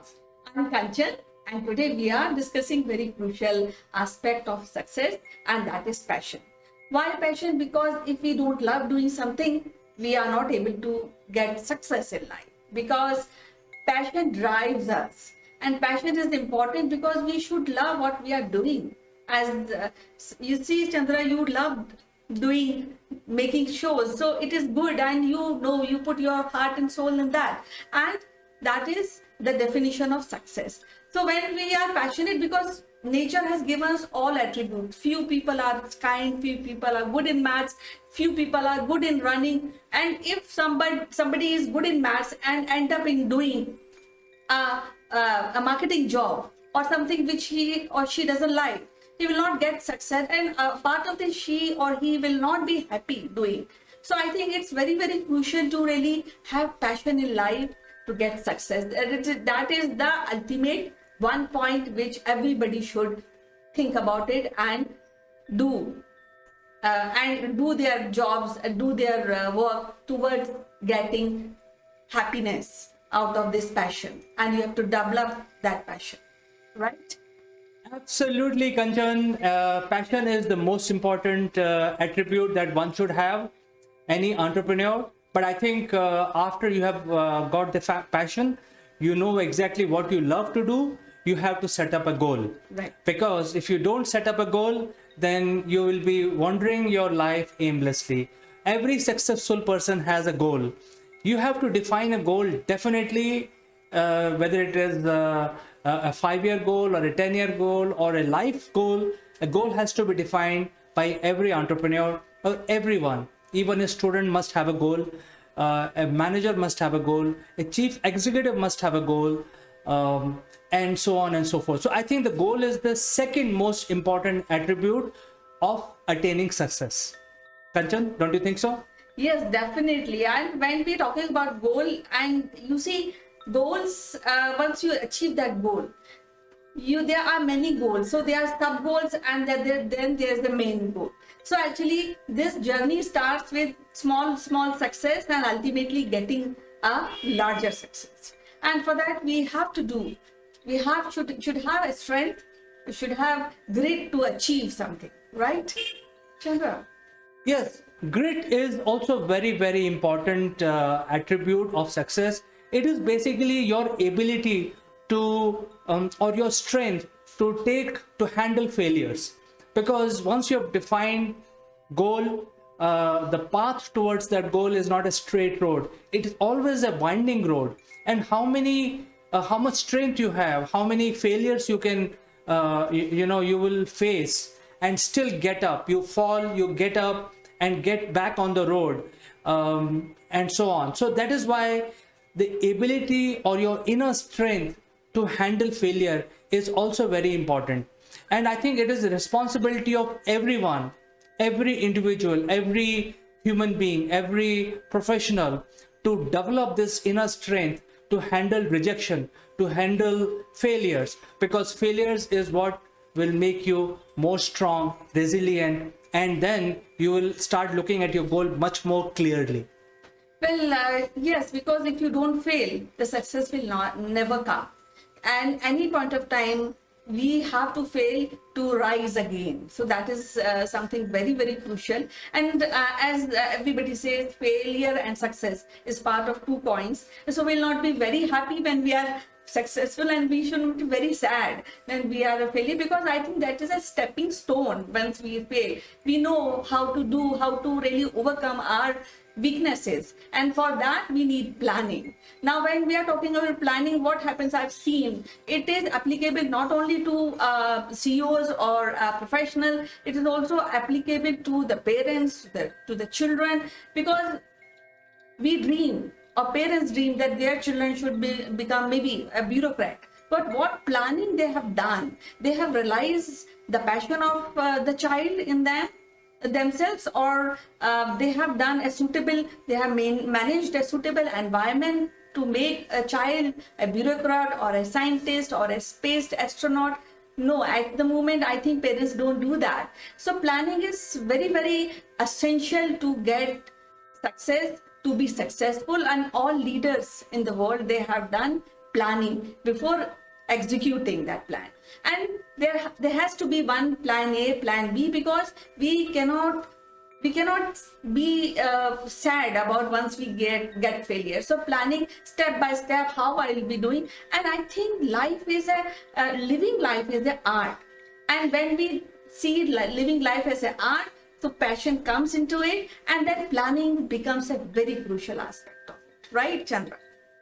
Absolutely, Kanchan. In fact, planning has much more deeper and much more profound impact on your life, because you may plan based on the input that you get today, but that plan may change because of the future inputs that you start getting it in the future. So if you have a plan, then the life is easier, because you know that you have a long-term plan which is broken down into a short-term plan, and then eventually you have a daily plan. So everything is now driven to the goal that you have set up for yourself, and that is why planning is very important. And number 5 thing, which is also very important, is hard work. Kanchan, I think you're the best person who can talk about hard work. Now, hard work doesn't mean that you just slot yourself day and night. Hard work means that you do planned working towards the goal. Now, if you want to achieve, maybe you want to become a basketball player. So for that, you have to discipline your life. You have to rise early. You have to do daily practice. You can't skip any practice. You have to find out the new rules of the game. You have to go for the competition. So these are all the milestones which you have to do, and this requires a hard work. There should not be a strain of laziness. Once your goal is clear, you have passion, and then planning is all set. So hard work is a part of it. So it's very, very essential to work towards that goal, and for that you have to work with a planned manner. In fact, you have all got all the passion that you decided that you want to achieve this particular goal passionately, but if you don't work towards it, it is of no meaning. So if you see all the entrepreneurs, they actually work very hard. They put in 12 hours every day. So you need to really buckle up and start putting that hard work into your business or your goal that you want to achieve. Without hard work, goal look further and further away from it. So you need to start putting as much as you can hard work towards achieving that goal.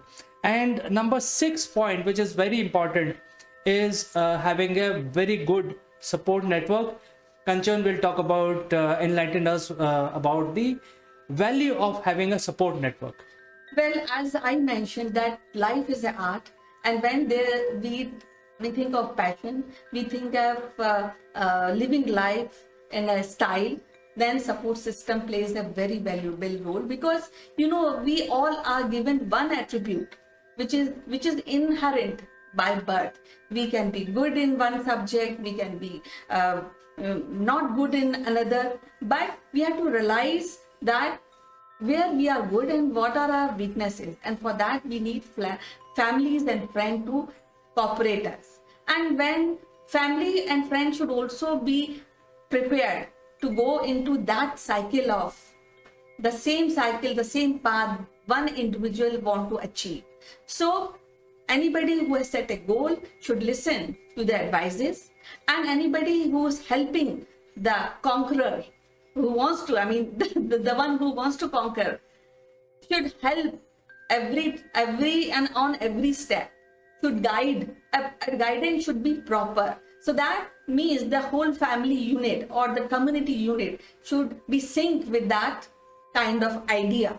And that is very, very important, because all knowledge, all path is being created for that winner through the family and the friends. So that is also very important, to have a support system, which always, even if you are failure, there are people who will help you. And again, they will ask you to please go ahead. We are with you. We are standing with you. So that is, I think, number one attribute which is required for a winner. So all these combination makes a successful personality, and people, whatever they dream, they achieve sooner or later. So, ladies and gentlemen, these are the 6 vital attributes required by every successful person in business, in education, in studies, in personal life, and also anything else you want to do in your life, whatever you have set up your goal in your life or life. An interesting discussion we had today. So if you follow these 6 advices that we have tried to give it to you, which is passion, goal, grit or strength, inner strength, planning, hard work, and having a support network of family and friends, there is no doubt that you will be able to set up a proper goal for yourself and also succeed in life.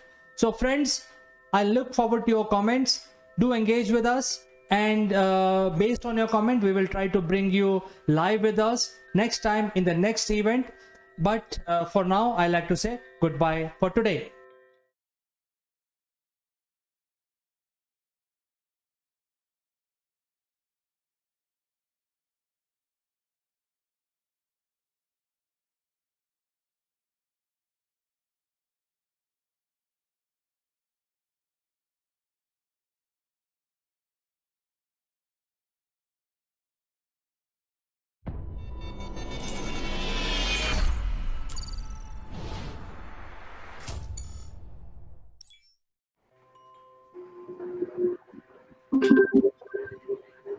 Hello, friends. This is Chandrakant from Akulmach Technologies. And this Friday, I would like to welcome all viewers on the edition of CEO Roundtable. And we have very distinguished panel today.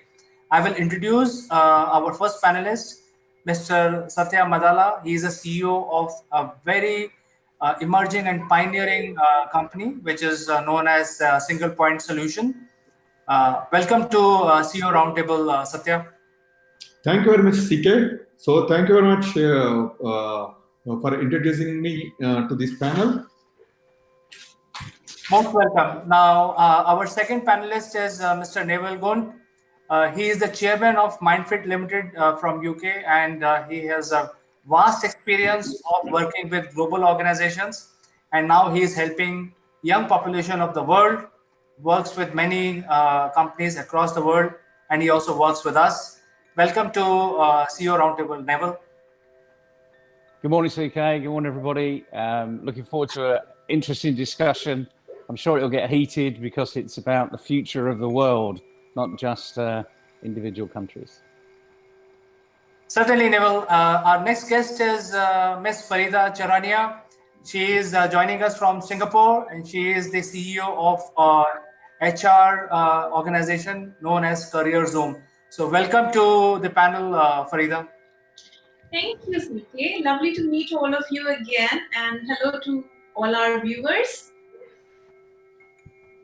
And our last panelist is Ms. Kanchan Verma. She is the CEO of Akulmach Technologies, and she's from India. Welcome, Kanchan. Hello, thank you, CK, and good morning, good afternoon to everybody. How are you doing? Great. So now, after the brief introduction, let me start the discussion. So today's discussion is about the skills gap. And let me explain what is skill gap. See, we are all talking about India in particular, and we can discuss the global influence on India or versa. The industry was moving very fast, and there was always a gap in the skills which are being churned out from the industry or from the universities. So that gap was existing in our industry across all multiple segments of business. After the pandemic, the skills gap has even broadened. So we thought that today is a very special day when Prime Minister of India came on TV and he announced the new education policy, changing from the year-old 10 plus 2 plus 3 plus 4 plus 5, whatever it was, to 5 plus 3 plus 3 plus 5. So this roll out in India, and it will have unprecedented, I would like to use this word, what Neville used, changes in the next generation, which is going to come out from India in terms of the skills, because the skills will be imparted early on.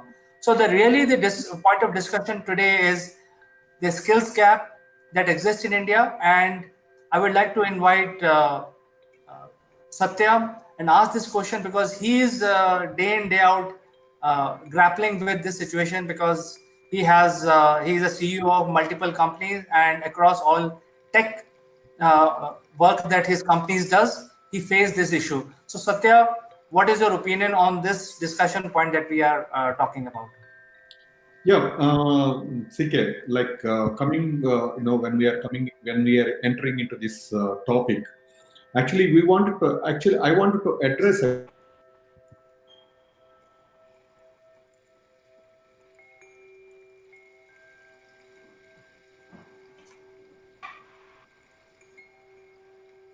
So Kanchan, I think we have lost line with Satya. Would you like to take this question? Yes, I feel the skill gap is real, and there are so many problems employer are facing due to skill gap, and this leads to unemployment. And with this pandemic, it's on.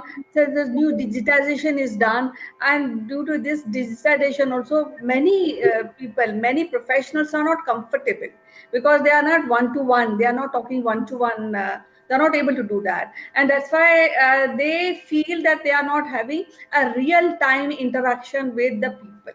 Now when we talk about skill gap, there are people are professional, they really have the knowledge, but then there are few things which are missing out. Like for example, if we take a technology person was not able to put forward his ideas and how he want to convince people when it comes to taking up the business.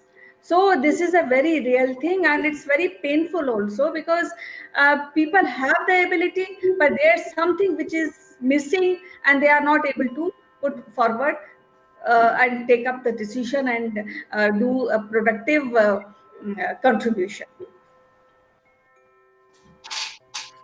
Okay, so Farida, I think you have also worked in India, and then although you have moved out of India for many years, but you have a lot of connections with the industry here, and also in Singapore and also in UK. And I'm sure this is a common subject across all countries. There is always a skills gap in India. Obviously, there is a skill gap, but I'm sure there is skill gap everywhere. So, what is your opinion about whether this situation is real or it's just a myth? I think there are no myths because this is real, and we feel the pain because we feel the pain when suddenly because some geographies are very good in certain skills and some geographies are not that advanced in those skills. They still have developmental areas. And today, when the easy travel is being, kind of completely controlled or it's almost shut down for so many months, we feel the pain. So I think, firstly, my humble opinion is that it's not a myth; it's a real problem. Secondly, if you speak about India in particular, there are a lot of skills in terms of execution skills.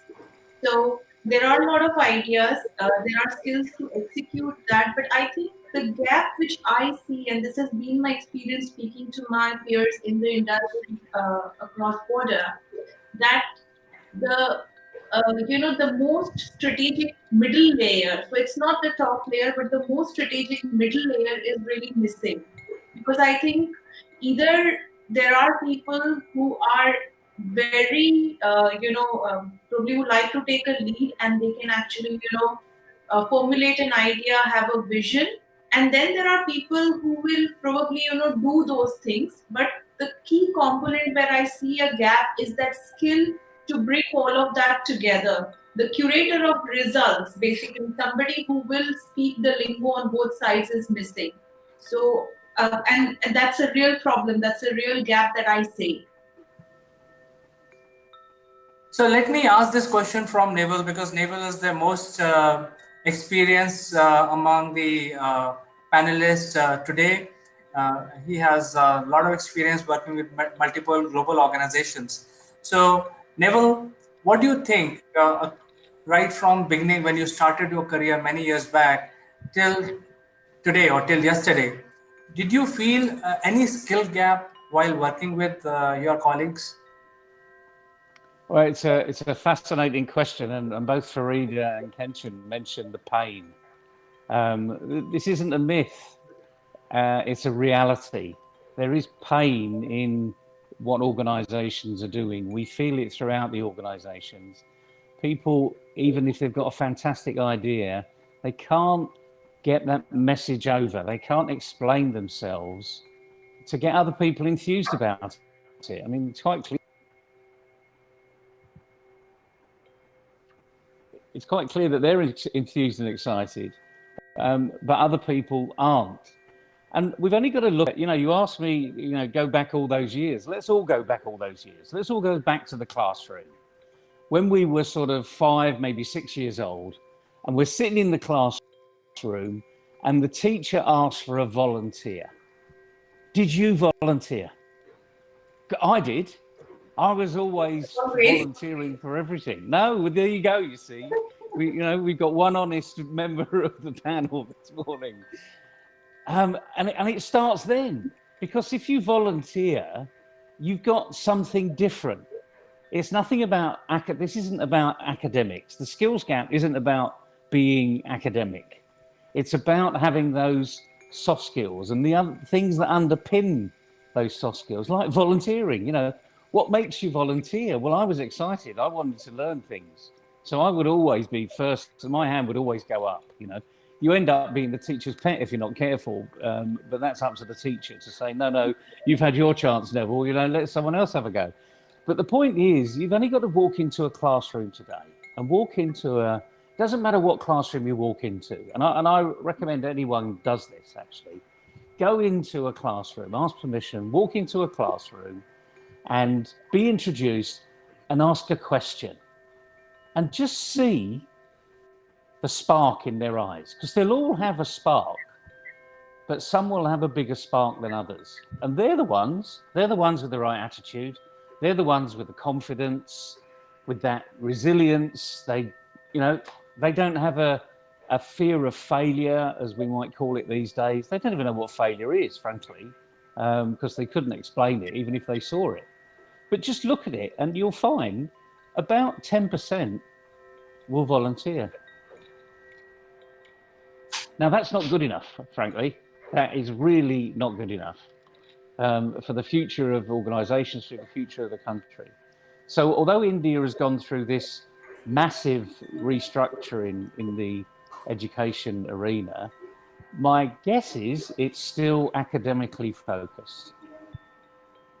But the question for the panel is, we're talking about skills gap here. Is it an academic skills gap or is it something else? So I think Satya is back online. Satya, we lost you at a very important juncture where we were asking about what challenges you face because of the skill gaps across your multiple companies that you have. Would you like to take that question?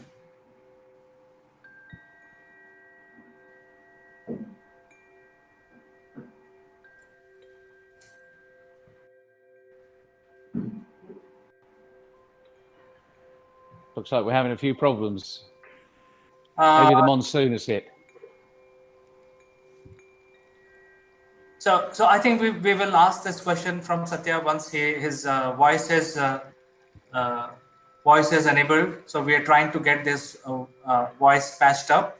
In the meanwhile, to answer your question, Neville, I saw the entire news today, and what the Indian government is trying to do is bridge a gap between academics and the extra skills that people are required to lead their life.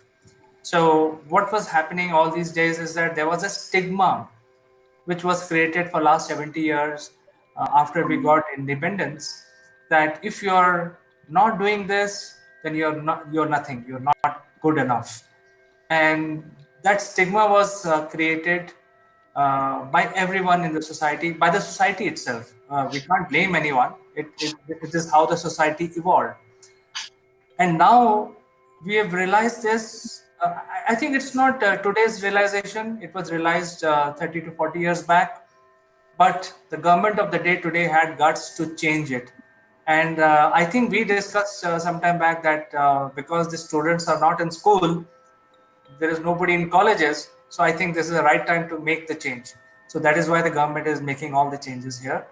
And the streams of the students based on their skill sets will be decided early on in their life. And they don't have to wait till they become adolescent or go to college to determine what they want to do in life. Like for all of us, it was like that. We study because we will get a job. But now in the new system, it will not be entirely academic. So I think that is what I'm gathering from reading and also watching the news. Just I wanted to add one more point, CK here. The thing is, like the institutions, actually, the universities or colleges, just they need to take a rapid step to improve the skills. Actually, they are more concentrating on academics. I don't think they are concentrating more on improving the skills. So simply, actually, just even as you said, like the society, and they are looking at actually what is the rank the candidate is getting, and what the marks they are getting, and what is the percentage.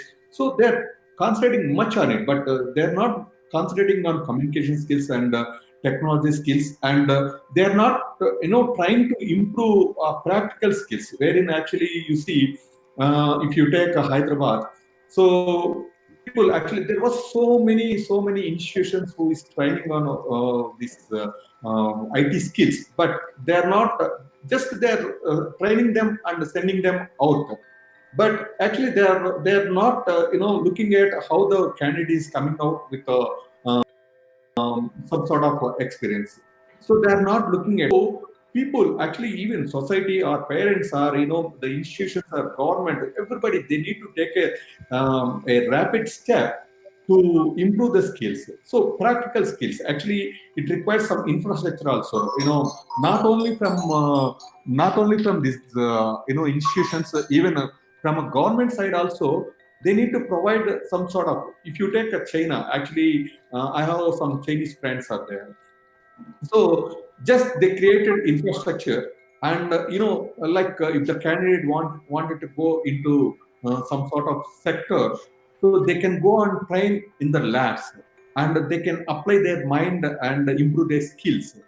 But when it comes to India, to improve their skills, so colleges or government or society, they're required to provide some sort of infrastructure to improve their skills.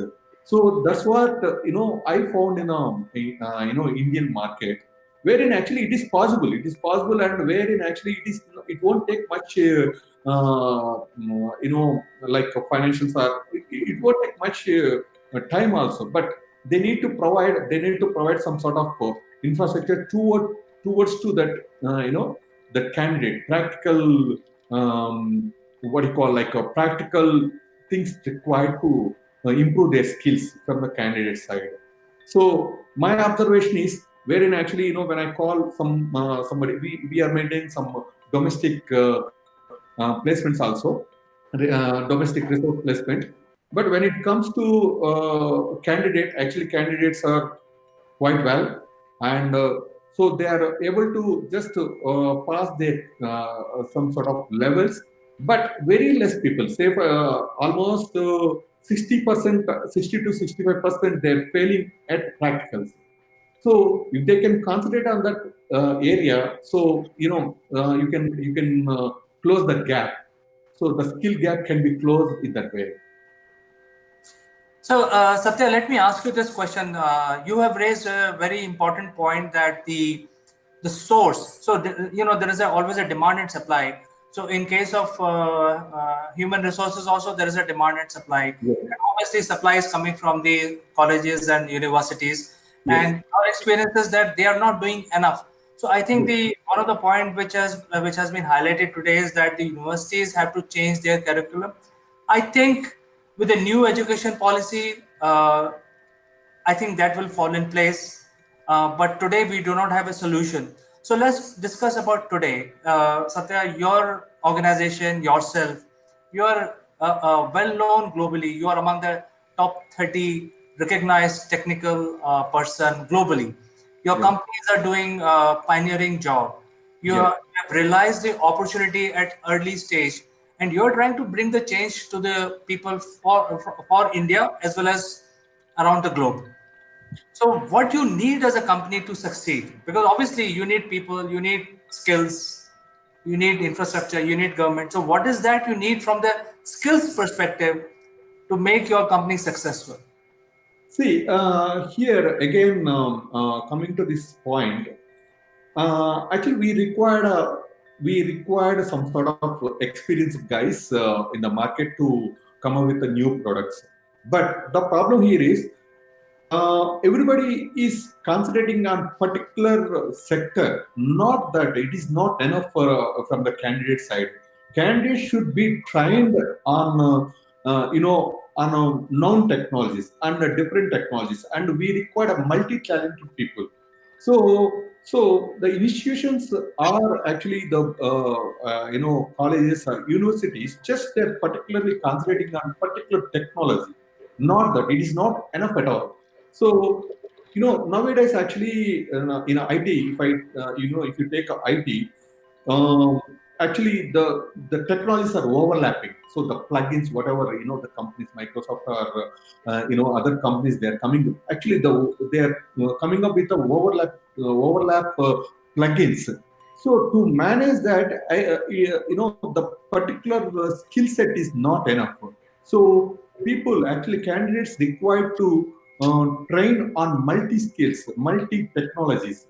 So that's what we required for the companies, and particularly for a product-based company. So product-based company, what they do is when they architect the product, actually they bring a multi-technology into the product. So when we require actually a particular technology, so we cannot hire a multi-technology people. Actually, we can hire multi-technical people. So multi-talented people and the multi-technology people we require as a company. So we are feeling the gap in the market. At the same time, we are wasting our time by training them in the particular technology and in a particular that plugin or whatever the technology they are coming up with. So we are training them. We are wasting our time. Even if I keep my 90 days time on the particular training, so we are losing our time. So it is costing us a lot, and at the same time, particularly it's a time. So it is impacting our deliveries, product deliveries. So I require a people who can work on a multi technology, wherein actually that is lacking in the market right now. So government or universities or private bodies who are training on this. So if they can concentrate on that area, so they can fill up the gap. That's what my view. I think it's a fair demand from the education industry, since you're an entrepreneur. So I would like to now invite Kanchan to the discussion here, because Kanchan works with a lot of education institutes and universities. So Kanchan, you have heard other panelists saying that there is always a gap between the skills which are required and what business needs. So what would be your advice to the universities in India specifically, what they should do? Because you've heard Satya as well. He is looking for specific trained person, and he doesn't want to waste time in training him, basically hiring him, then training him, and then making him productive. Before I come to the point which you are asking, I would like to add 2 points that every individual should be taught a kind of have growth outcome. He should be should able to see that I have to grow, and then he has the ability to take up the feedback also. And this kind of soft skills start only at a very early age in the schools. And what I feel is nowadays soft skills are not should be treated lightly. They have few of them have become a hard skill, and they should be taught properly in the academics. It should be, it's not like a recess period or like a game period, where the children chill out and they don't take things very seriously. So I feel that time has come that people should know the growth potential. They should understand how to grow, and this kind of feeling, its kind of attitude should be inculcated when they are very young. Not, it should not start at the colleges only, it should start in the school only. So by the time they are out from their education, they know the adaptability skill, they know how to take up feedback positively. So all these things will add to this skill gap, and they can decrease it. And here the hard skill and soft skill, they should go hand in hand. And I can very well understand the pain of Mr. Satya, because he is running companies, and then he is not able to find out the exact skill set for the service or the product he want to have. So I feel that time has come. Universities and all schools should take up these things very, very seriously. Now, I have come across in one place in Hyderabad that one school is started in sixth standard animation. So animation they can start, but they can't. Why can't they start the courses like communication, listening, which is very, very essential part of developing a skill. If you are not able to listen, then you are not able to be productive later on. So I feel that time has come, and all depends on the universities to take up these studies. I genuinely feel that all soft skill, leaving couple of them, they should come into the hard skill. parameter, not just soft skill, and it is not like a free period in a school and just chilling out time. No, it is a very, very serious subject, and it's it should be taken seriously, not in India, but in other countries also. We require these kind of subjects and seriousness. So, as per Kanchan, the soft skills are no longer called soft skills. These are all hard skills. But to address what Satya is talking about, his pain point, I think there has to be a forum where the new skill sets should be given like a list from the business, and universities should pick up those skills which are 2 years, 3 years, 5 years, and then churn out these trained people, so that people like Satya, and there are so many other companies across India, across the world, can leverage this new trained resource skill pool. So, Farida, we are discussing mostly in India, and you are a very your personality is very unique, because you work with Indians and you work with Singaporeans, and you also work with people from England. So, what do you think we should do to resolve this issue? There are some certain solutions coming out from this panel, but from your point of view, what we should do? Sure, I think this is an interesting discussion. Couple of things here. One, I am delighted with the changes in education system in India, because it is now aligned to how the rest of the world and the most successful education systems like Finland, England, Singapore, these are the most successful systems which are exactly in this manner. So I think it is one. This is the first step in getting Indians ready towards globalization. Also, another thing is that the scaling is required to where the puck is going, not where the puck already is.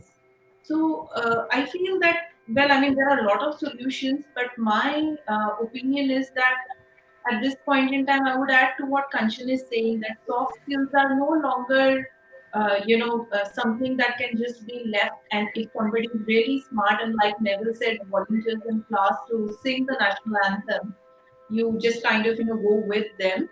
There has to be a conscious effort to start developing these skills, because yes, listening is very important. Again, that's a skill which people underestimate. But if you don't listen, you will not understand, and if you don't understand, you will not be productive. So there are a lot of with this education change, there will be some time of adjustment, and then eventually things will start falling into place. And I'm actually quite optimistic that it would fall in place. But for parents also, it's important that don't just kind of think that once you send them for an IT course, they'll find a job and that's it, because there is a serious gap between the people who have the vision and the people who execute. There is a serious gap of somebody who can project manage all of this. And if we actually kind of address that question of soft skills, then this is something which will get aligned to quite an extent. And then ideas are cheap, execution is everything. So let's see how this goes forward and how this gets executed. In fact, the Prime Minister Modi said exactly the same thing. He said, coming out with a plan on a paper is one thing, but executing it is another thing. So I think he's working with the ministers today.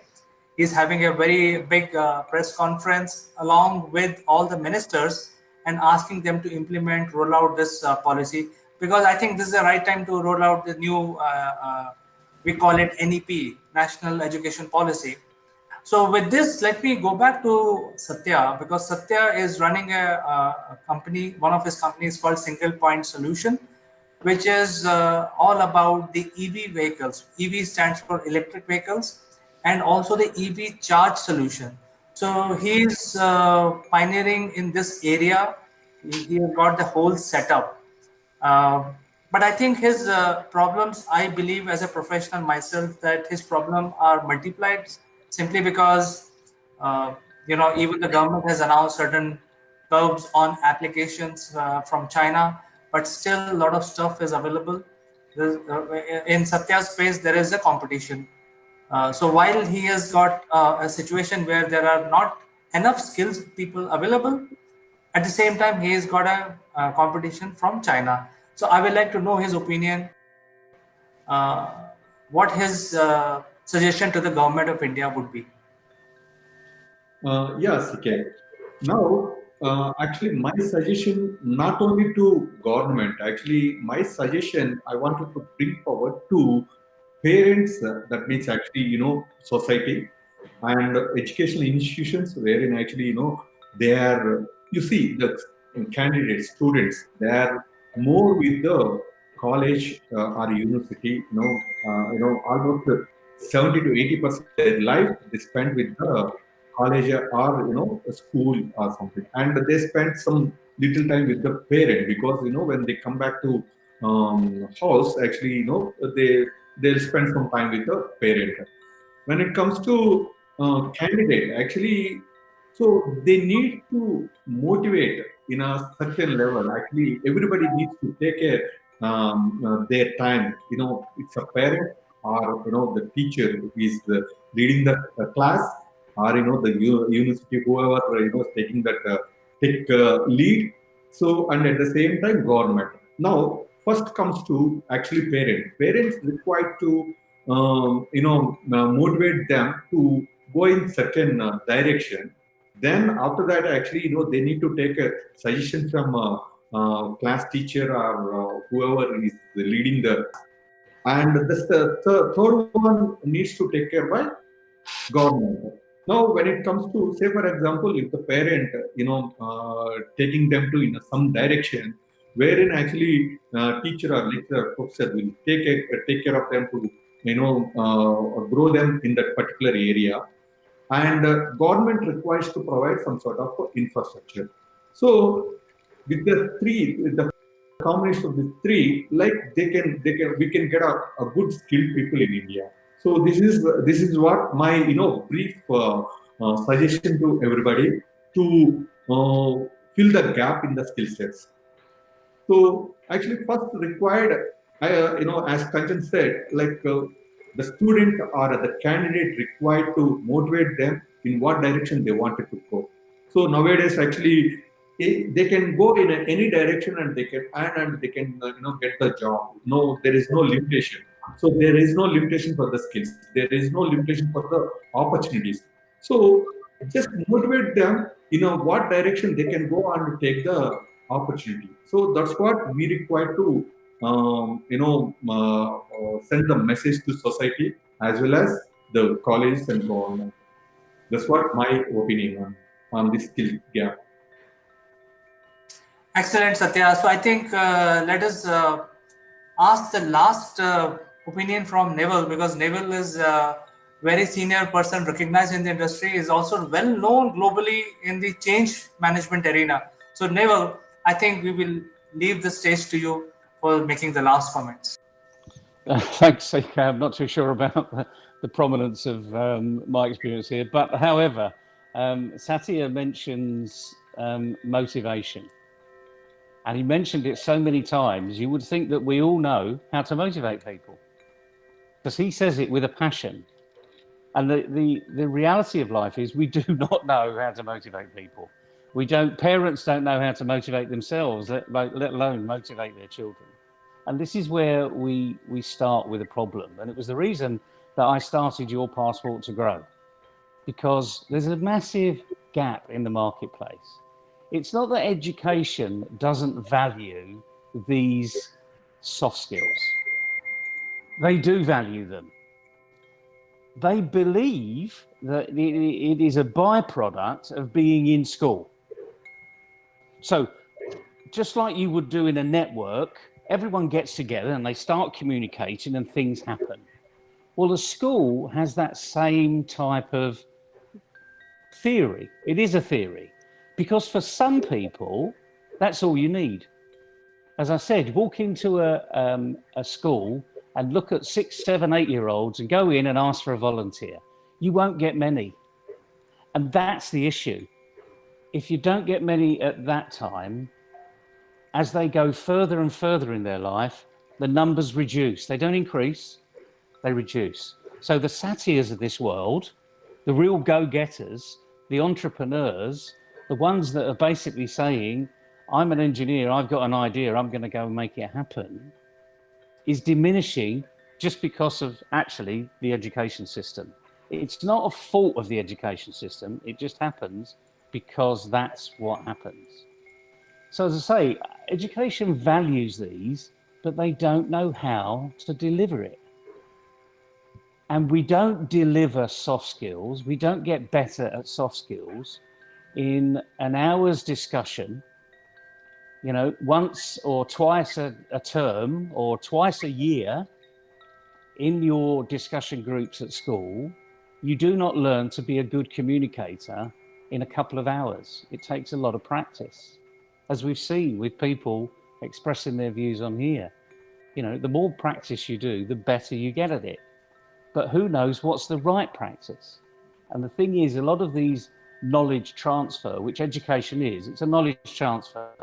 There's a bit of knowledge going in, the learning happens, you do your homework, you get a result, you do your exam, and you find out how good you are. That's knowledge transfer. They call that the Kirkpatrick method. But it doesn't actually work in the world of soft skills, because knowledge actually is only gained by doing it. And our problem is we don't know how to do it. And as I'll go back to my example, going into a classroom of 6 or 7 year olds, the ones that have got really good attitude are the ones that volunteer. That's what we need to be motivating. How do we keep that level of volunteering up all the way through their life? How do we change the ones that are shy or reserved to say, do you know what, if I don't volunteer, I'm not going to learn anything? So it's changing that attitude, really, of fear to excitement. And going back to what Satya said about motivation, the ones that are really motivated are excited. The ones that aren't motivated are fearful. It's as simple as that. And the nice thing about the vocabulary and the English dictionary and the English alphabet is that E comes before F. So get excited and forget about the fear. So stay with E, excited, be excited. And if you can't be excited, find out how to get excited. And this is where I think parents have got a huge job here. From the day we're born, our parents really should be saying, go and explore, go and be excited. And again, letter E, stay on the letter E, forget the F. Stay with the letter E, be excited, go and explore. Go and have fun. That's the only letter F you really should be worried about. It's a really difficult arena, and I'm not belittling it by any stretch of the imaginations, but it's so important that we start to get this better. Some people are getting it right, as we see, otherwise we wouldn't have those volunteers. We wouldn't have the satyrs of this world, the evangelists that are out there. So somewhere along the line, we're getting it right. All we need to do is find out that chemical reaction that's happened and do more of it. Sounds simple, but actually when you start to do it, it really is.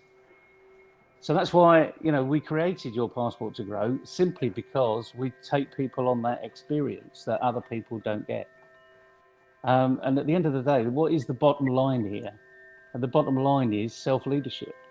So that's what we're developing in everybody. The ability to be a leader in any circumstance. So that's the big picture, if you like, CK. Been a pleasure to see everyone today, every smiley faces, everyone changing the world. So we need to go and do more of it. Absolutely. In fact, I like the example that you mentioned about E and F, which is like excitement and fun. I don't know about other things. So excitement and fun. I think that is a point in our panel discussion today. Let me summarize. I think one of the need of the hour for India specifically is that the government is also already working on changing the education system. I think that will be for good. But I think the universities and education institutes have a huge responsibility to make sure that for next couple of years, next 3 to 5 years, they actually change their attitude towards education. They start looking at what is needed by the industrialists so that the Indian story can propel forward. And I think, as Kanchan mentioned and Farida also, that uh, the summary of the entire discussion today is that the soft skill is no longer a soft skill and it's a hard skill. So I think at that point we can end, and that is the message we want to give to our viewers, that make sure that you have all the soft skill and think it is not a soft skill, it's really required, necessary for you to succeed. So with this, I'd like to thank all the panelists today, Neville, Satya, Farida, and Kanchan, for joining us today. And we will catch up in the next CEO Roundtable again. Bye. Bye. Bye-bye, everyone. Bye. Bye.